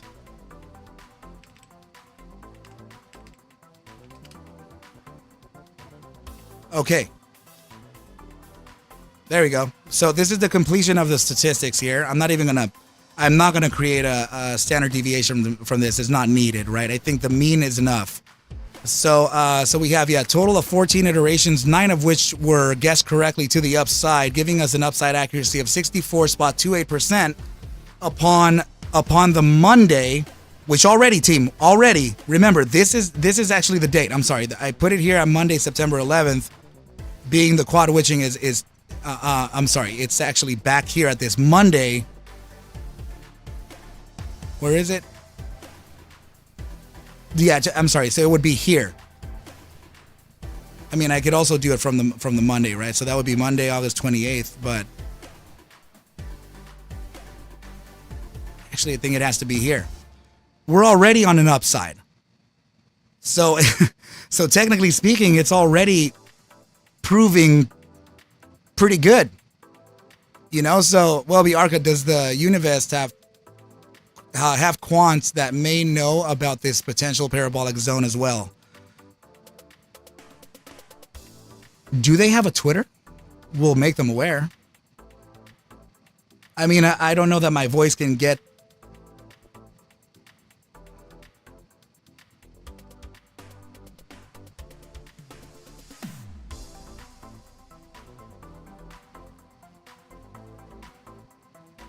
Let's see this. Look at this guy. He came over here and commented here. Guys, you want to go ahead and right here. Here's the homeboy. You guys reading what he said?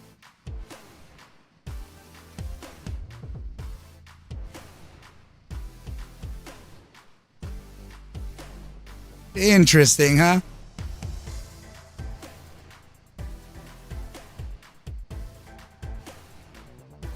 Let's go ahead and say this.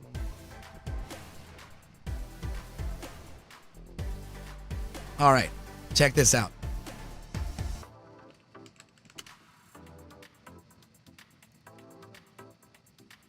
So 643, sorry.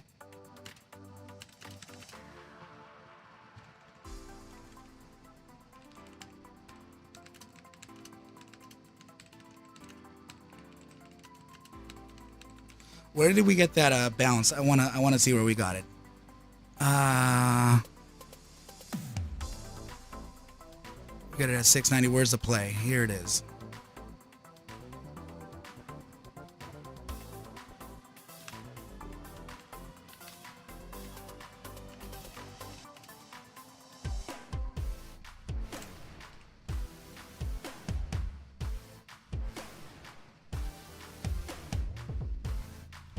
So it bounced from 670.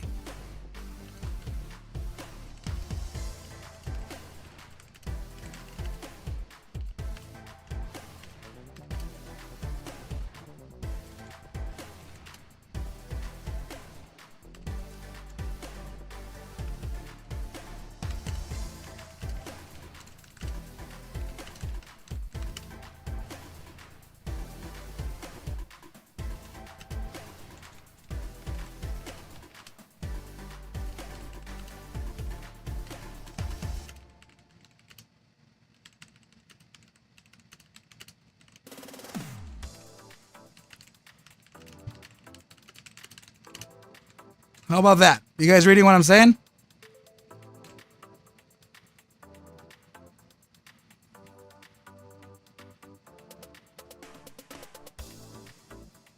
You guys reading what I'm saying here? So I said 643, 1.618 fib would have been the support before a bounce, except it bounced from 670 to 736. Major loss for shorts.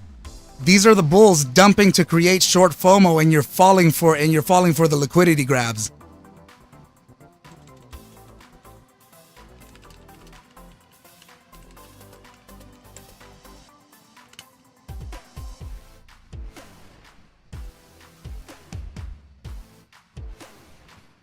Hell yeah, schooled. My goodness. I said it earlier, man. You like this is not a short play right there. You're gonna get screwed. 686, 687 right now.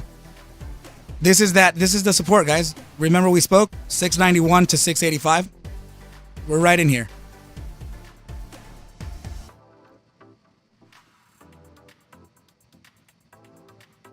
Let's see. By the way, I am short biased. How about that?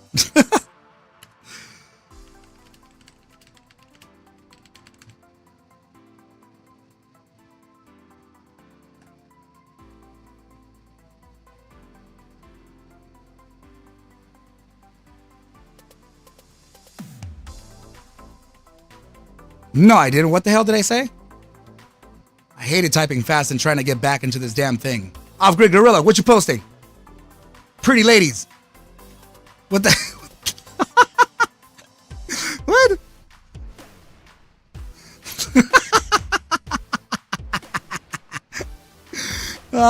Dude, they say a picture is worth 1,000 words.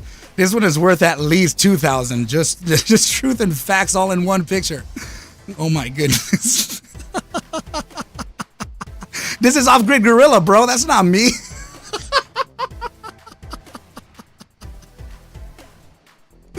Oh my goodness, dude. Off-Grid Gorilla, where you at, bro? We're looking at your freaking post on X. Oh my goodness, man. Dude, love you, bro. Man, if you gotta give this guy a follow right now.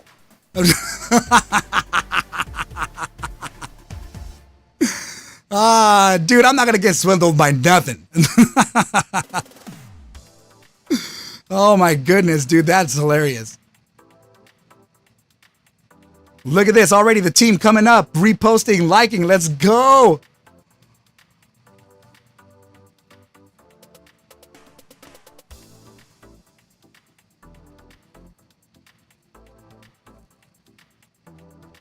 Right there, the E was supposed to be the big ass W is right next to it. I don't look at, guys, when I type, I'm not looking at my keyboard. So I'm just typing and I'm looking at the screen, right? So yeah, freaking algo switch. It's already 10:01. Like you're supposed to be doing this. Oh, all right, cool. 690. All right. We're back at the, you know, 670 double bottom. Let's see.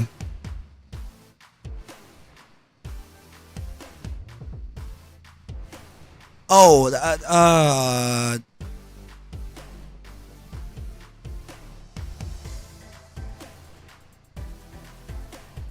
not a double bottom. That's a tweezer bottom. So a tweezer bottom right next to each other candles. Double bottom would be more like, you know, more like this. You have at least a couple weeks in between. So double bottoms work on the weekly chart. But yeah, in this case it would be a tweezer. But would it happen? I mean, sure, I guess. But the thing is that as we lead further into 10 a.m., that narrative starts to kind of switch. I want to get the freaking reply. I want to get the reply. So he's short biased too. All right, but not I'm not speaking of that KM guy.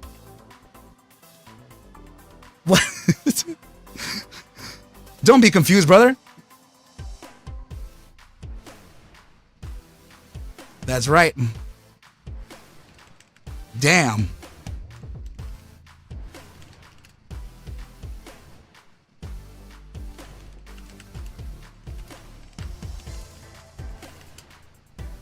Good luck, buddy.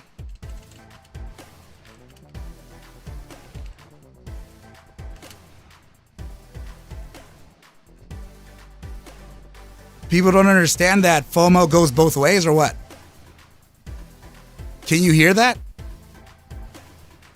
People are not understanding that FOMO can go both ways. If you're a short bias trader and you see that, and you see this dumping, as a short bias trader, you're going to start to feel the FOMO, meaning you want to be part of the drop, right? Your fear of missing out. Oh, so what time frame? So now your fear of missing out towards the downside, being a short trader, is FOMO. That's freaking so ridiculous. Yeah, Joe H literally said that. He goes, dude, I almost fell for that downside. And he's long from 670. He's like in the money. Finger, I posted before trading today. It's all about destroying call premiums on options. Today and tomorrow, I feel poor Dirty Mayo who is in 10 strike calls. Poor Dirty Mayo. I don't really care about that guy.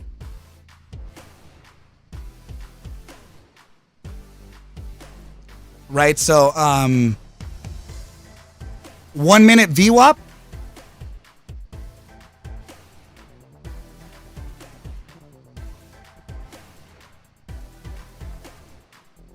That's all we're talking about, brother. We're talking about Finger here. Let's see. Check that out. Check that out.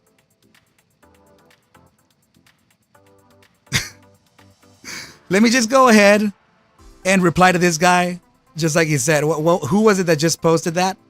That was not CP RMES, right? So.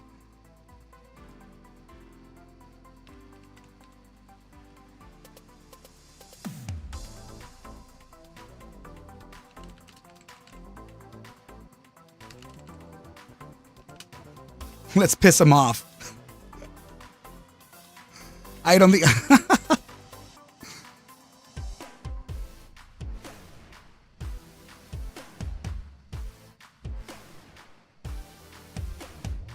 All right. Ian Tucker, that's you. Thanks, dude.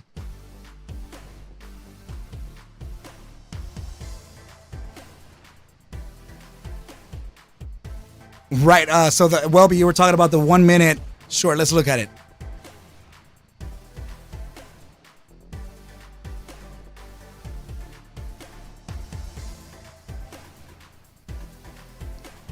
Let's look. Let me just pull it up on, at least I have one that I trust, and that would be Sniper here. So, I'm going to block out the visibility on a few things here. On a few things. All right. So yeah, we don't need the anime line. Bear bull top, bear bull bottom. You can screw all that stuff too for now, right? I'm just going to keep the, VWAP open, all good, and get rid of the lines too. All right, all good. VWAP currently sitting at about 714, right? El Tigre. No, it's not Dirty Mail. Double X is this guy. What was it? Where was he? Let me show you. This guy, he said, Finger hit the second downside lows. The third downside level is 638. That would be a major victory for shorts, except it's not yet, right? So, and then I replied to him because he just tagged me, and he can't for some reason directly talk to me, right? So maybe we can hit the second downside target. How sweet would that be? I don't work on how sweet things could be. I work on if it's going to suggest it or not. If it's, if it's going to do it or not. And I have a feeling that this account is this person. I'm not joking. I have a feeling that this is him replying to his same comment. Right? So I wrote to him saying, because he said 638, I said 643, the one spot 618, would have been the support before a bounce, except it bounced from 670 to 736. Major loss for shorts. These are the bulls dumping to create a short FOMO. If you're falling for and you're falling for the liquidity grabs. By the way, I'm short biased. How about them apples? And then Ian Tucker comes up in here and posts this. Oh my goodness, dude.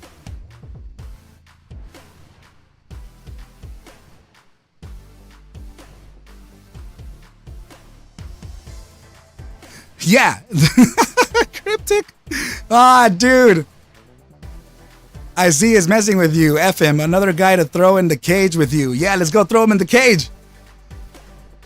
We should invite him and see what's up. Dude, look at the freaking family coming through. Damn, bro. Everybody, oh my God, it's running, guys. It's running. I'm short squeezing the likes over here against this KM guy. He's about to freaking get the fire from Arca Bulls. Lou, what's up, dude? 692 FNGR. All right, Lou, we're gonna have to work with you, man. You're gonna have to post up a video right now saying FNGR to freaking $3 million, right? Get them.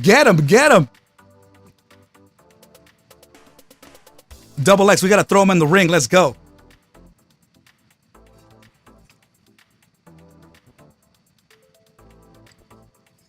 About the Jabba boy.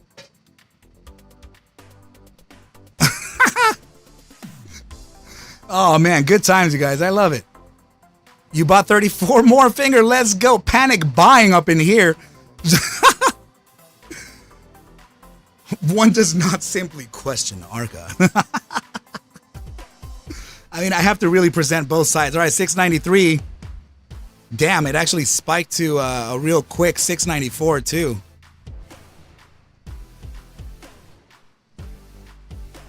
Saying, Lou, don't go into finger, please. All right, let's look at Welby. Check out Welby. Check out Welby. That's right. That's Yee. Bringing up the Dove boy. Price curling up since Arca's tweet. Oh, damn. Bro, I'm not gonna. Damn. Did we? I shouldn't say that. Rosy gray glasses. Jennifer, what's up with you? I saw this. I didn't really realize that I had this picture of you up when I was looking at Twitter for something, and so just in case you got 1 million followers, then maybe it's because I just had you. For some reason, when I clicked on my X, you were just sitting there, right? So I didn't move it because I was typing or looking at a ticker or something, right? So, damn, you're gonna get short squeezed on a bunch of on a bunch of followers. I forgot where it was. It was that picture that you posted. Yeah, the picture one, the money picture one.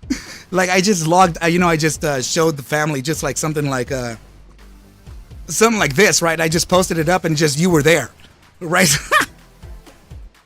I didn't move it for like 30 minutes because we were revising a play. Damn, look at finger going up to 701 right now. Cool. Yeah, good vibes.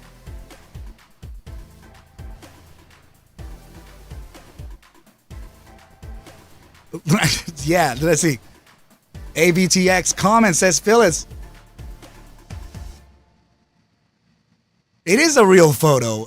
Well, I'm. Oh, you mean the money? I thought you meant her. I'm like, bro, don't. I was like, don't do that.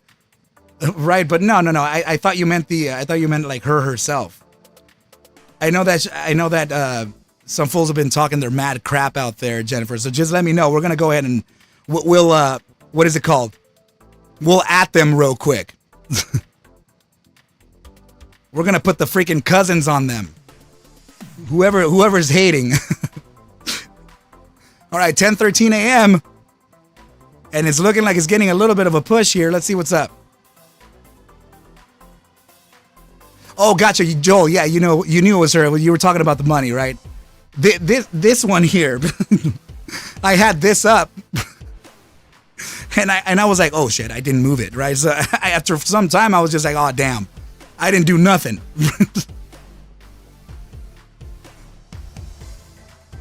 Oh, that's what? What? Murdoch, or what? He said your forehead is big? Who the hell says that? Like, what does that even mean?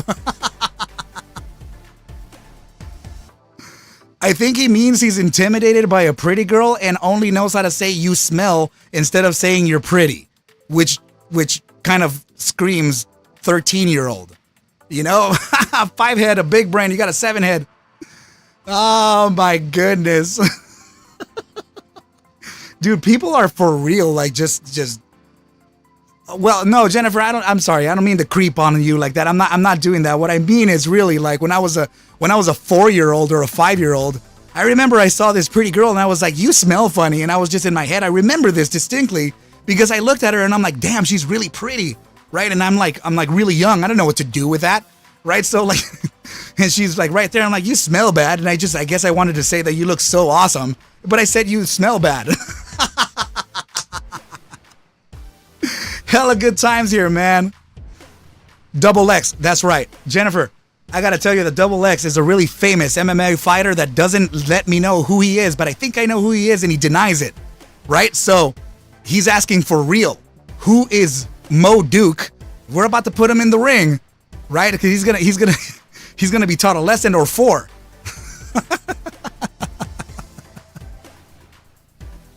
Yeah, no, it's freaking X. It's freaking Twitter. We don't take that stuff personally, man. Joe, she's a married woman. I am a married man. Yes, you're right. Julius, no, dude. Jennifer's the freaking homegirl. She's been here forever.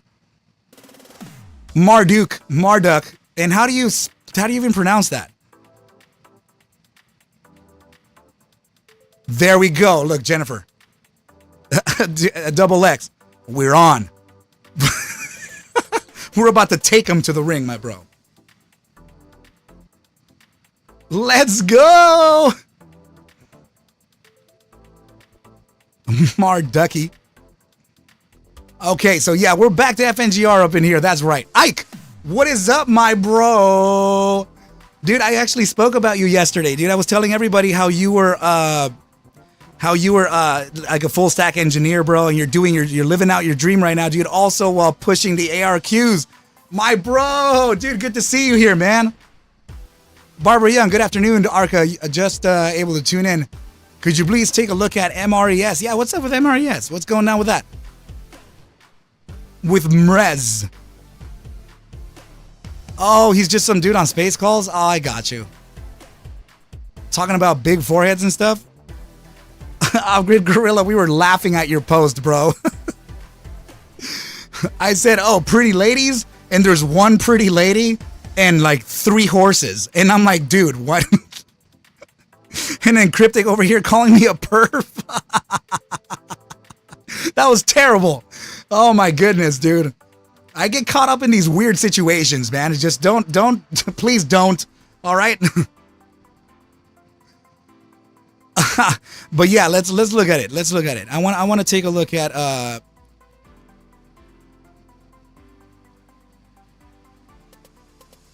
dude, come on, Ike, my bro. Come on, man. Guys, yeah, I was talking about Ike because he is the main man and the developer of the ARQ indicators. Right? He is the brain, the massive brain behind him, behind the magic. Dude, the horse costume got you rolling? It is pretty ridiculous. I'm not going to lie, man. That's wild. All right. So, oh man. Okay. So Mullen actually pulling back here, hopefully to that 57.01. I hope that retail can at least get that touch of 68.67. So, yeah, you know what I'm saying, man? You know what I'm saying?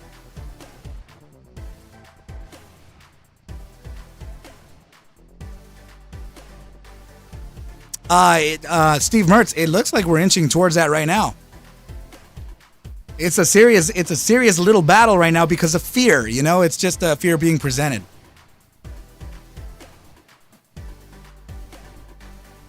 But my dude over there replying with his same account, I feel bad for the guy having to use another account to reply to himself. Oh, man. Ah, dude. Meanwhile, back at the ranch. Okay, so, oh, wow. So this is on a daily time frame. We are making a bearish crossover here, and it looks like we're losing some bull strength. Okay, so there is a potential here that we, I mean, let me see how relevant this support is. Okay, I mean, this is a pretty good support at 180. Right, so 0180. It's an okay support, but I gotta say that it's not, I wouldn't say it's the primary support here. And we can kind of already determine that by the sheer fact that we're getting a little short-term bounce, right? The cat's playing pocket pool. He definitely is, man. And I gotta say that he's a little bit out of pocket, too. We gotta put him in his place. Let's go. So yeah, this is what I mean, right? So this is it is in essence, yeah, it is an inflection zone right here. So that means that a daily candle, like for example, if this daily candle here, the one that we're on right now, if this crosses beneath the this target of 0180 and closes beneath that, that would be already a hint that tomorrow we're going to be touching down onto the mean band of the Gaussian channel. So the mean band being the 0167 to 0170. Right? So I'm just saying that that's a high probability too. So if that's the case, the reaction coming back to a mean band has also a short-term upside. But if it has a short-term upside, it's not to recover all the way up. Sometimes it does come back and validate the resistance at, like, for example, here it would be 214. We would have to observe price action day by day to see if we have that thrust to get back to that level. But I mean that's kind of a, I don't want to say a long shot, but it is, the probabilities start to diminish there. This is a 27% increase from this point here. Right, so I think realistically it would be testing the resistance from the inflection point instead. Right, so in this case you would be bouncing back to 7.12%. But this bear thesis is not validated yet. We need to close a daily candle beneath 0180, right, in order for us to validate the continuation to the downside. So we're arguably at a crossroads here, so we have to observe. This is quite the indecision. Julio Infante, who did I hit a nerve on? Let me know. Ah, dude. Look at what Daryl posted. Look at this. He posted this. Apparently this is me.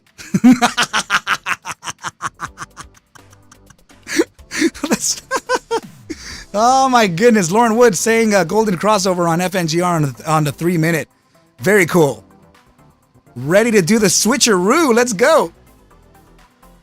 Julio. And this is Cryptic Trader right here. Huge hit up to Big Lou. Lou doesn't like the charters, man. Right?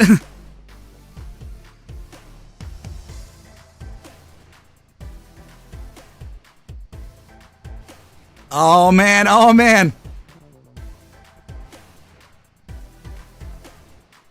So let's see, on Webull, they're talking about your tweet. Dude, what are they saying? Are they talking their crap right now? Is it everybody's just getting, have you seen the bash? Like there's been, what was it? Who was it? Benzinga? Or who posted a bash article on FNGR? Like that was just recent, wasn't it? Like there was something like that. I mean, they're putting up all these articles everywhere. Word on the street is Arca influences the markets. Damn, that's a huge. What's it called? We can call that a compliment, right? Damn. Somebody even tweeted the other day saying Arca about to come in to switch the to switch the narrative and they put dollar signs. I'm like, dude, I do not have that buying power myself. I was like, what? I was like, me and my 5Gs up in here? Like, no. Oh my goodness.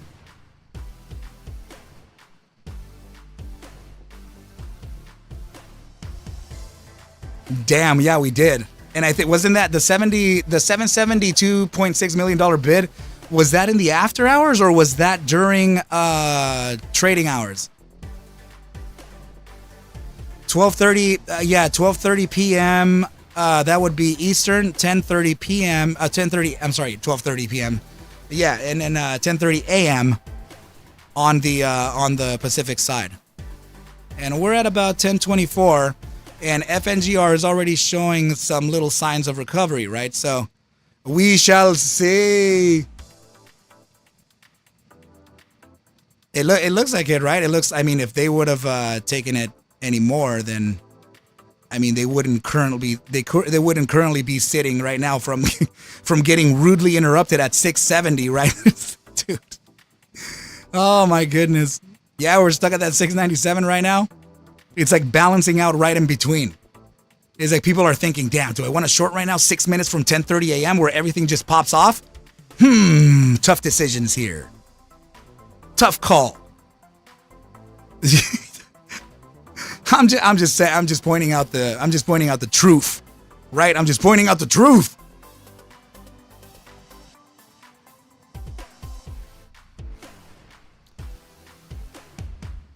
Let's see. WKHS. Why does that sound familiar? That feels like something. That feels like it's a play that we've been talking about. Oh my goodness, this guy just got stuck right here. Goodness gracious.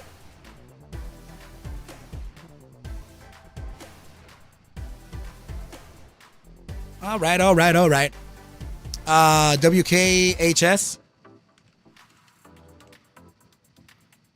Workhorse. Is this because I said it or because...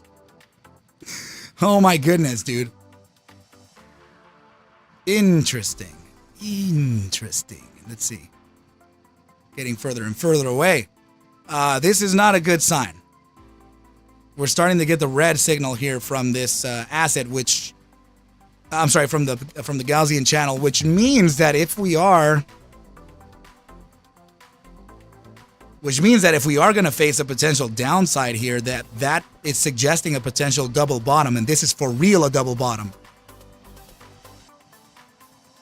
Back to 37, but that's huge. That's an enormous drop. I have to say that there is a support down here at 50. Let's see.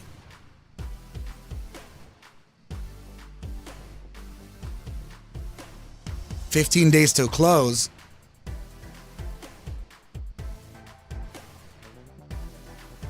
$50.42. It's a very narrow support, but it's okay. I can give it to you like this.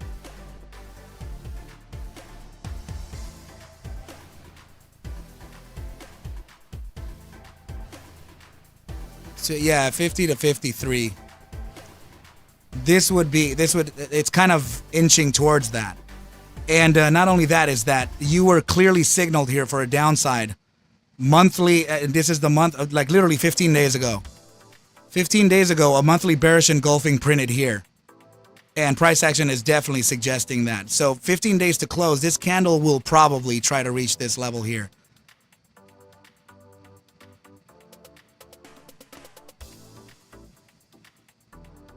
Yeah, J-Dog, so this is the entire chart. This is 2010 back here.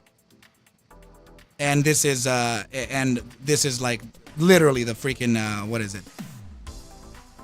The last 13 years of trading on this chart here.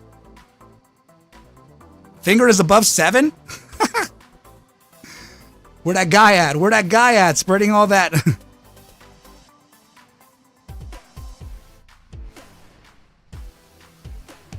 Damn, now, ooh, they're getting a little pissed. Look at this. That same dude over here freaking going off on Dozer. What the hell?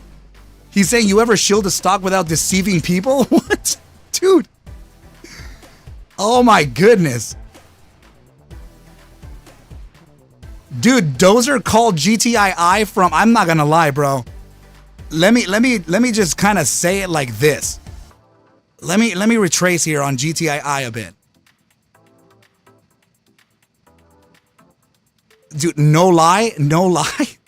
I'm not even fronting for a single bit. I think, I'm just gonna say it out here to him, bro.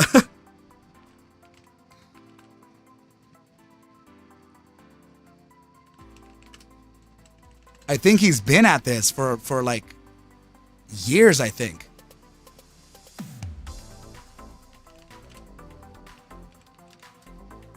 And I think this was, around 40 cents. I think this was in August 2022. Let me see. Yeah, I think it was August 2022.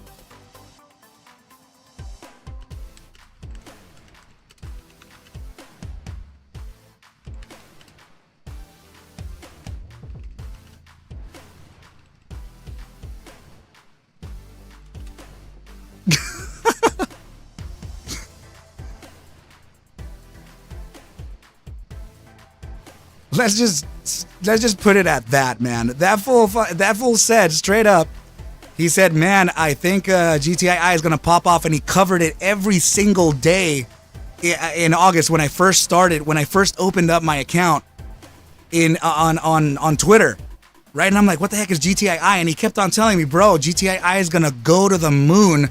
You should really open up a position. And I'm like, really? And I just didn't know what it was, and it was trading for very cheap, right? For 40 cents, it's really small. So just to know that literally about a month or two later, my bro had called a freaking move that led to, I'm not joking, that led to a 1900% jump. I tripped out. I was like, dude, how did you know that? He's like, I've been covering it for a while.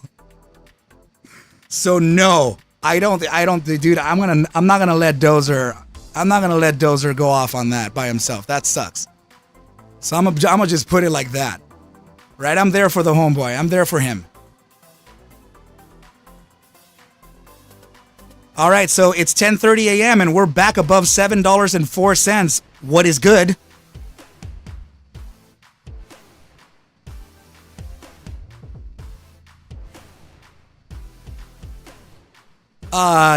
Wellbeat, does your brother join us in the chat? Every day. Every day my brother's in here. Oh, man. 703. Let's see. Yeah.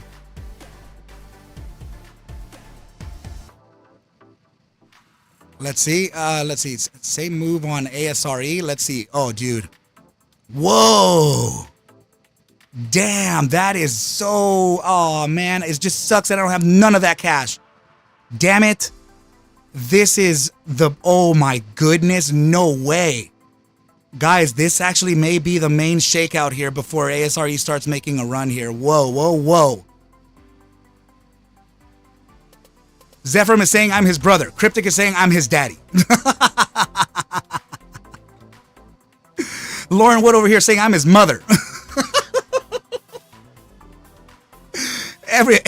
Everybody's something up in here. No way, dude. I forgot that thing launched. Where did it open? I want to know where it opened. Wow. Well, cool. All right, hold on. Of course, we're gonna need some tiny candles over here, right? We're gonna need some minute candles. Okay, so. Damn, the boy opened up at around $55. It is up to $60 and is currently bouncing from the Gaussian channel on the 1 minute. Whoa. Hold on. Careful. This could be an Adam and Eve and a bearish formation, which could test the bottom side of 59.08, but it's a minute. It's 1 minute. Okay, so I can't really,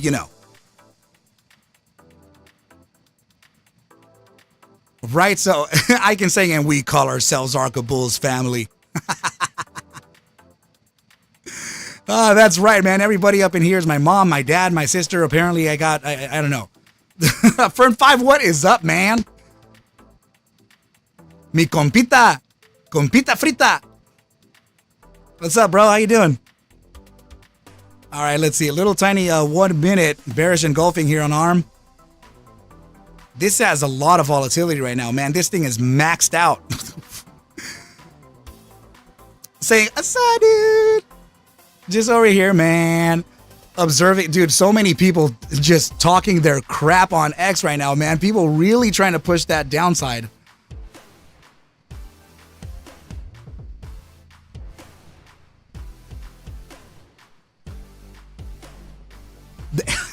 I can see it increasing, and then they're starting to like stay a little quiet as it moves outside of $7. It's like then they stay like a little silent, like nothing is said.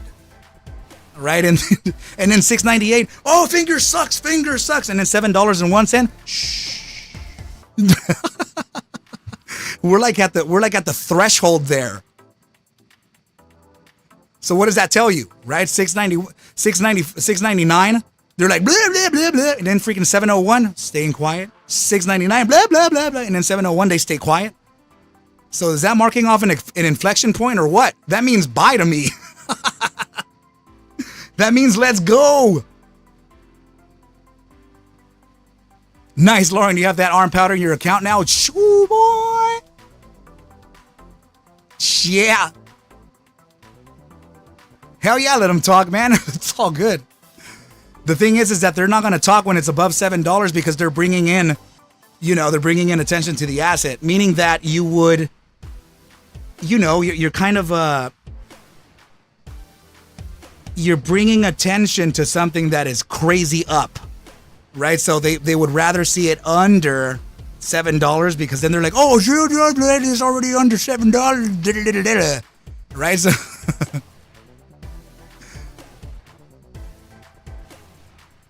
end of day, end of week, dude, I don't even know because I'm wondering that.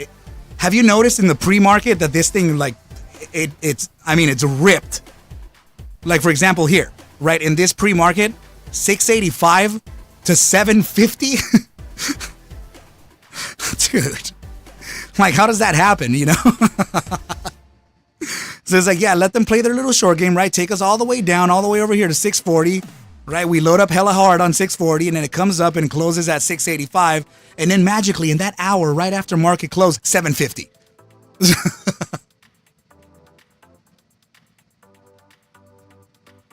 Man, I wish I had that dry powder, bro. I'm not going to clear anything. None of my accounts are going to clear. Man. I missed the parabolic discount. We were literally in Payless shoes, man. Buying a Ferrari.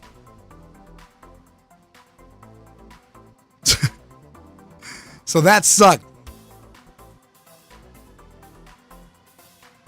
Getting that 5-finger discount on finger for that 5-finger death punch, right? So, oh man, yeah, for sure, dude. Oh my goodness, that's funny. But yeah, holding at $7 pretty gnacely right now. That's interesting. Where is ASRE 3392? My goodness, man, we are only 2 hours and 20 minutes from closing the gnarliest hammer candle after a downtrend that I've seen in my entire life.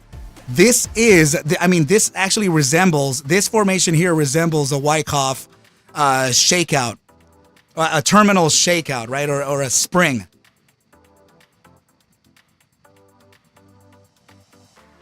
No way. Is it nice again? Let me see.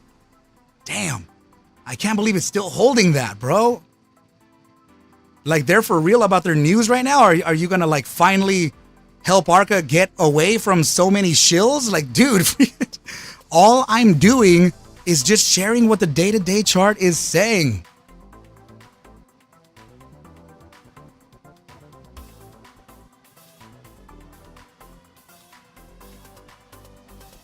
What was the support? It was 39. Where did NVOS go, guys? Oh, okay, so it came to test my, right there. Let's see. That's 34.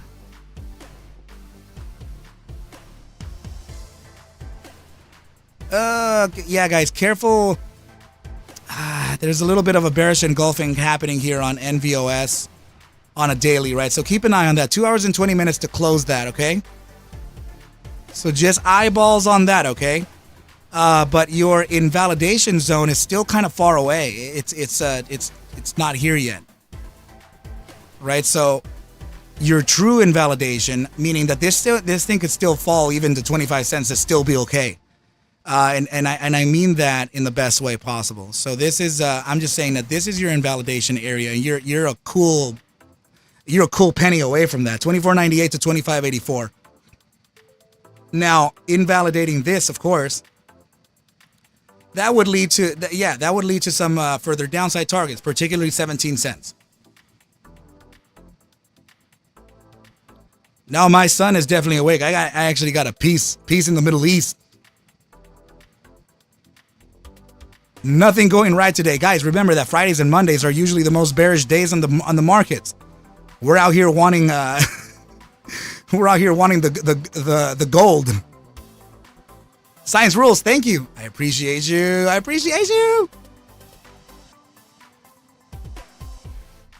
No. Yeah. That's what I mean. We're leading into Friday for a red day, and I have a feeling this is all setting up for it. This is a bearish engulfing on a daily time frame, meaning that it'll validate this downside for Friday. You know what I'm saying? Do I need a babysitter for the next 2 days? Just for Friday? Damn, yeah, we should have rolled yesterday. Finger got to come back. Papi Daniel said he would take action before expiration, just waiting. No way. Did he say that on Twitter or what?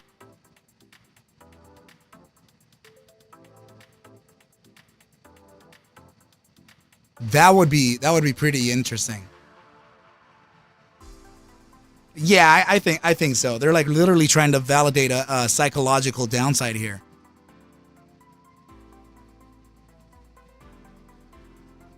My options ride or die with borders now. Let's go.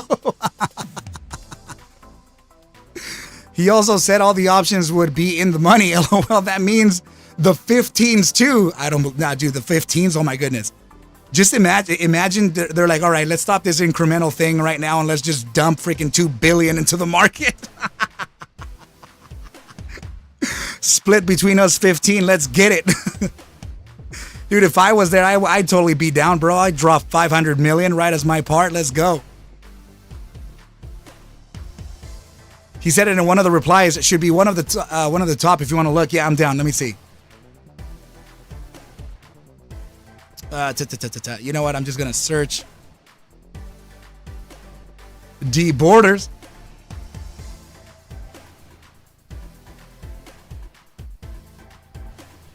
Let's see. So breaking one short gives us even more firepower to break the others. We will break all of these 3 hours ago, and it's that FNGR, MONI, NVOS, and NEOV. Oh, damn, he was posting a lot. Wow. He go, let's go. Every share counts. I'll handle FNGR as soon as we get some additional action on NEOV. Oh, okay. All right. So he's playing it like that. I see.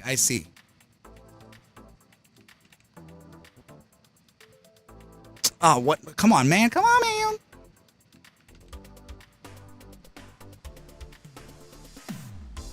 Daily time frame NEOV is 4% up on the day.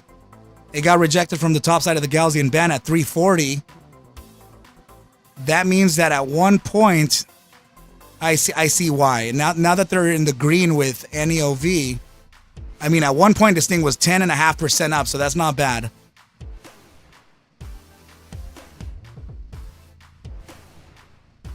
Yeah. At one point this was. I'm sorry. Yeah. At one point, it was 10.5% up. It went to 340, and it's currently sitting at 320 right now. This is a normal pullback. All good. The quote. Oh, I'm sorry. Let's see. The quote was, "The crooks don't have enough money or brains to combat what's coming for them before options expiration." No way. So what if they just pulled back today to really give them, man, I honestly would say that too. Like I probably would do that too. Meaning that, okay, well, I'll probably leave retail in the red for today, but we'll release out of FNGR. But then after this, yeah.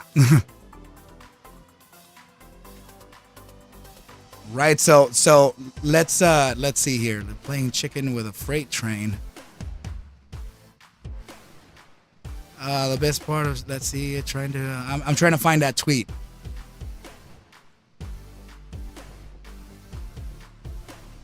Sharing information, sharing jokes, crushing shorts like cockroaches they are. They said some of you are constantly DMing me several times a day. I really don't have time to do 20 questions with it. Oh my goodness. Let me see. I'm trying to find it still. No, he just posted 3 hours ago. He chilling. Helping it short, I'm going to be able to identify you from... No way. Look at this. Look at what he posted. It was a reply. Damn it. I'm never going to see it then. Look at this. He goes, NEOV right out of the gate. Done fucking around, right? Won't let them get dug in. He goes, and if you're the one selling it and helping the shorts, I'm going to be able to identify you from the NOBO OBO list, and that doesn't end well for you. Oh my goodness, man. Oh goodness gracious, dude. This guy is he's edgy wedgy. Yeah, they do. Zephram saying he's the Liam Neeson of the stock market. No, sir, that is me. He is the Chuck Norris of the stock market.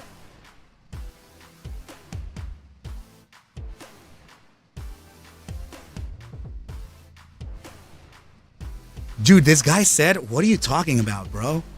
This guy just said that the run that Dozer called from 40 cents to $9 was not life-changing money? What? What? So 0.40 runs to $9.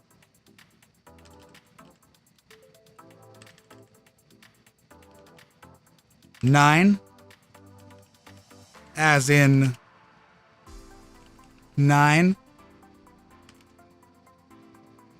as in 1,900% run.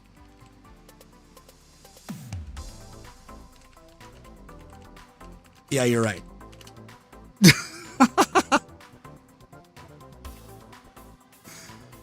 21. Okay, let's just say that. It is. You're right. It was from the very bottom.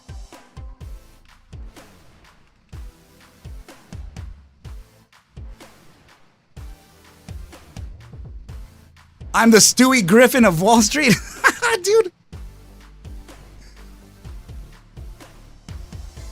Yeah, maybe if you only had one share. That's true. That's true. So 9 as in... Dude, what do you mean, bro? Like, for real. How is... Doesn't seem like life-changing money, but you know what? I actually have to quote this. I'm gonna actually do this and then go back here, and then I'm gonna quote repost this, and I'm gonna say GTII, and then this 40% runs. Okay, so August 22, right? So I'm gonna put August 2022. 40 cents runs to $9. 9 as in 9, as in 2,150% run. Yeah, you're right. No one made any money there for sure. Dude, that's my goodness. That is a massive run. I don't care what anyone says, man. Dude, that, for those that got lucky enough, you know, I am not kidding. GTI made millionaires out of that. GTI made millionaires out of that. So it's just, because the narrative was for it to push into the 3 digits, into the double digits and all that, which created a whole bag holding event, right? So, but it was just, that was a partial, that was the partial. It was only a partial, it's not everything, but it did change the lives of many, many people. And I am very happy for them, but really sad for the rest, of course, right? Because it just got pulled way down, which I mean, I don't want we don't wish that upon anyone. Okay, FNGR above $7 now. It's at 702. Nice, cool, dude. If you buy Arca's indicators, you'll probably become Kobe, and by Kobe we mean Stephen Curry, because rest in peace, dude. Finger bounced off the 8-day perfectly. Thoughts from here? Yeah, man. I think what I was saying is that I really do feel like there's something interesting coming either in the after hours or in the pre-market for tomorrow. No, what I mean by is, I can put any other name there except Kobe. Let's just do that, Cryptic. Literally, any other name except Kobe. Right? So...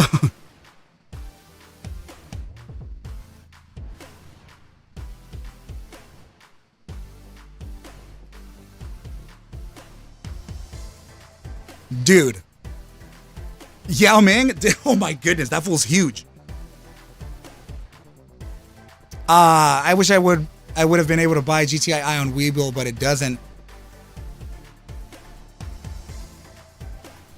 Doesn't seem like you can, so I missed that. Yeah, I think you can get GTI like on the on TradeStation. I believe Schwab, TD Ameritrade. I think you could also do it too.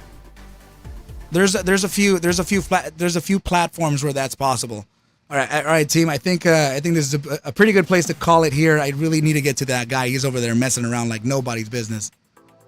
Daniel just tweeted. How dare you tell me that? Let's see. What is the boy saying? 44 seconds ago. Let's pull it up right here into the teleprompter. Fidelity 2. That's right. NEOV, NVOS, Moni, FNGR, I trust my guys, specifically the Duke, and I know what we can do.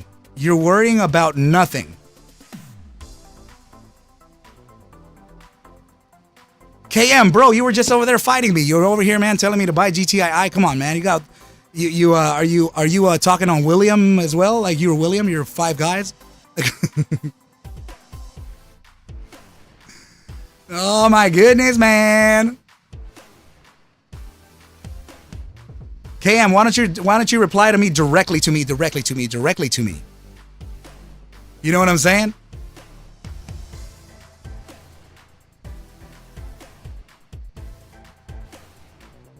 Oh yeah. Yeah, absolutely. Absolutely. All right, you guys, I love you all so much. Thank you for participating here. So everything looking good. Yeah, man, I know that people over here are just talking their crap, but it's all good. It's all good. It's all good. Oh, that's right. Zephyr was saying that you can get it on Moomoo as well. Lauren Wood, I can't even say that. Guys, we should really not mention other influencers here. Dude, be an Arca trader. Bro, I'm not gonna lie, that's really funny, but dude, Avid is my boy. I like the guy a lot, man. We should not do that. Oh God, bros. He's a discretionary trader with serious talent. You know, he's got his deal. He's got his edge. He's worth some bucks for a reason. He's got cash for a reason. You know what I'm saying, man? Yeah, dude. Dude, Cryptic, you're totally rubbing off onto Lauren. Lauren is now the most aggressive. He's just coming up hard. I love you guys so much, man. Let's cash then. He should now. Yeah. Team, I couldn't ask for a better crew, man. I love you guys so much. I love doing this every single day too, man. It's awesome. Oh man, what the heck is going on over here? All right. Chad Vivian, thanks, Arca. It seems like Borders is putting this whole rep on the line with this. Hope it works out for his sake, dude. Mayan Cryptic Vibe. Yeah, dude, seriously. You guys are freaking vibing aggression. Right now, it's just NWA. FYI, Arca Bullish Lifestyle tees and hoodies and underwear will be on sale October 1st. Welby, dude, that's dope.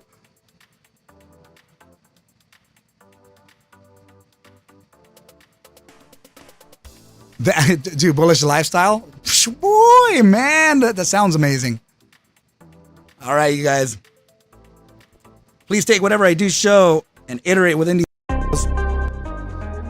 as just a form of entertainment, as I cannot suggest for you to buy, sell, or hold any assets whatsoever. I need you to do your own due diligence and everything will be cool. But with that said, I wish you well a very good rest of your day, and I will catch you at the bell mañana. Adios!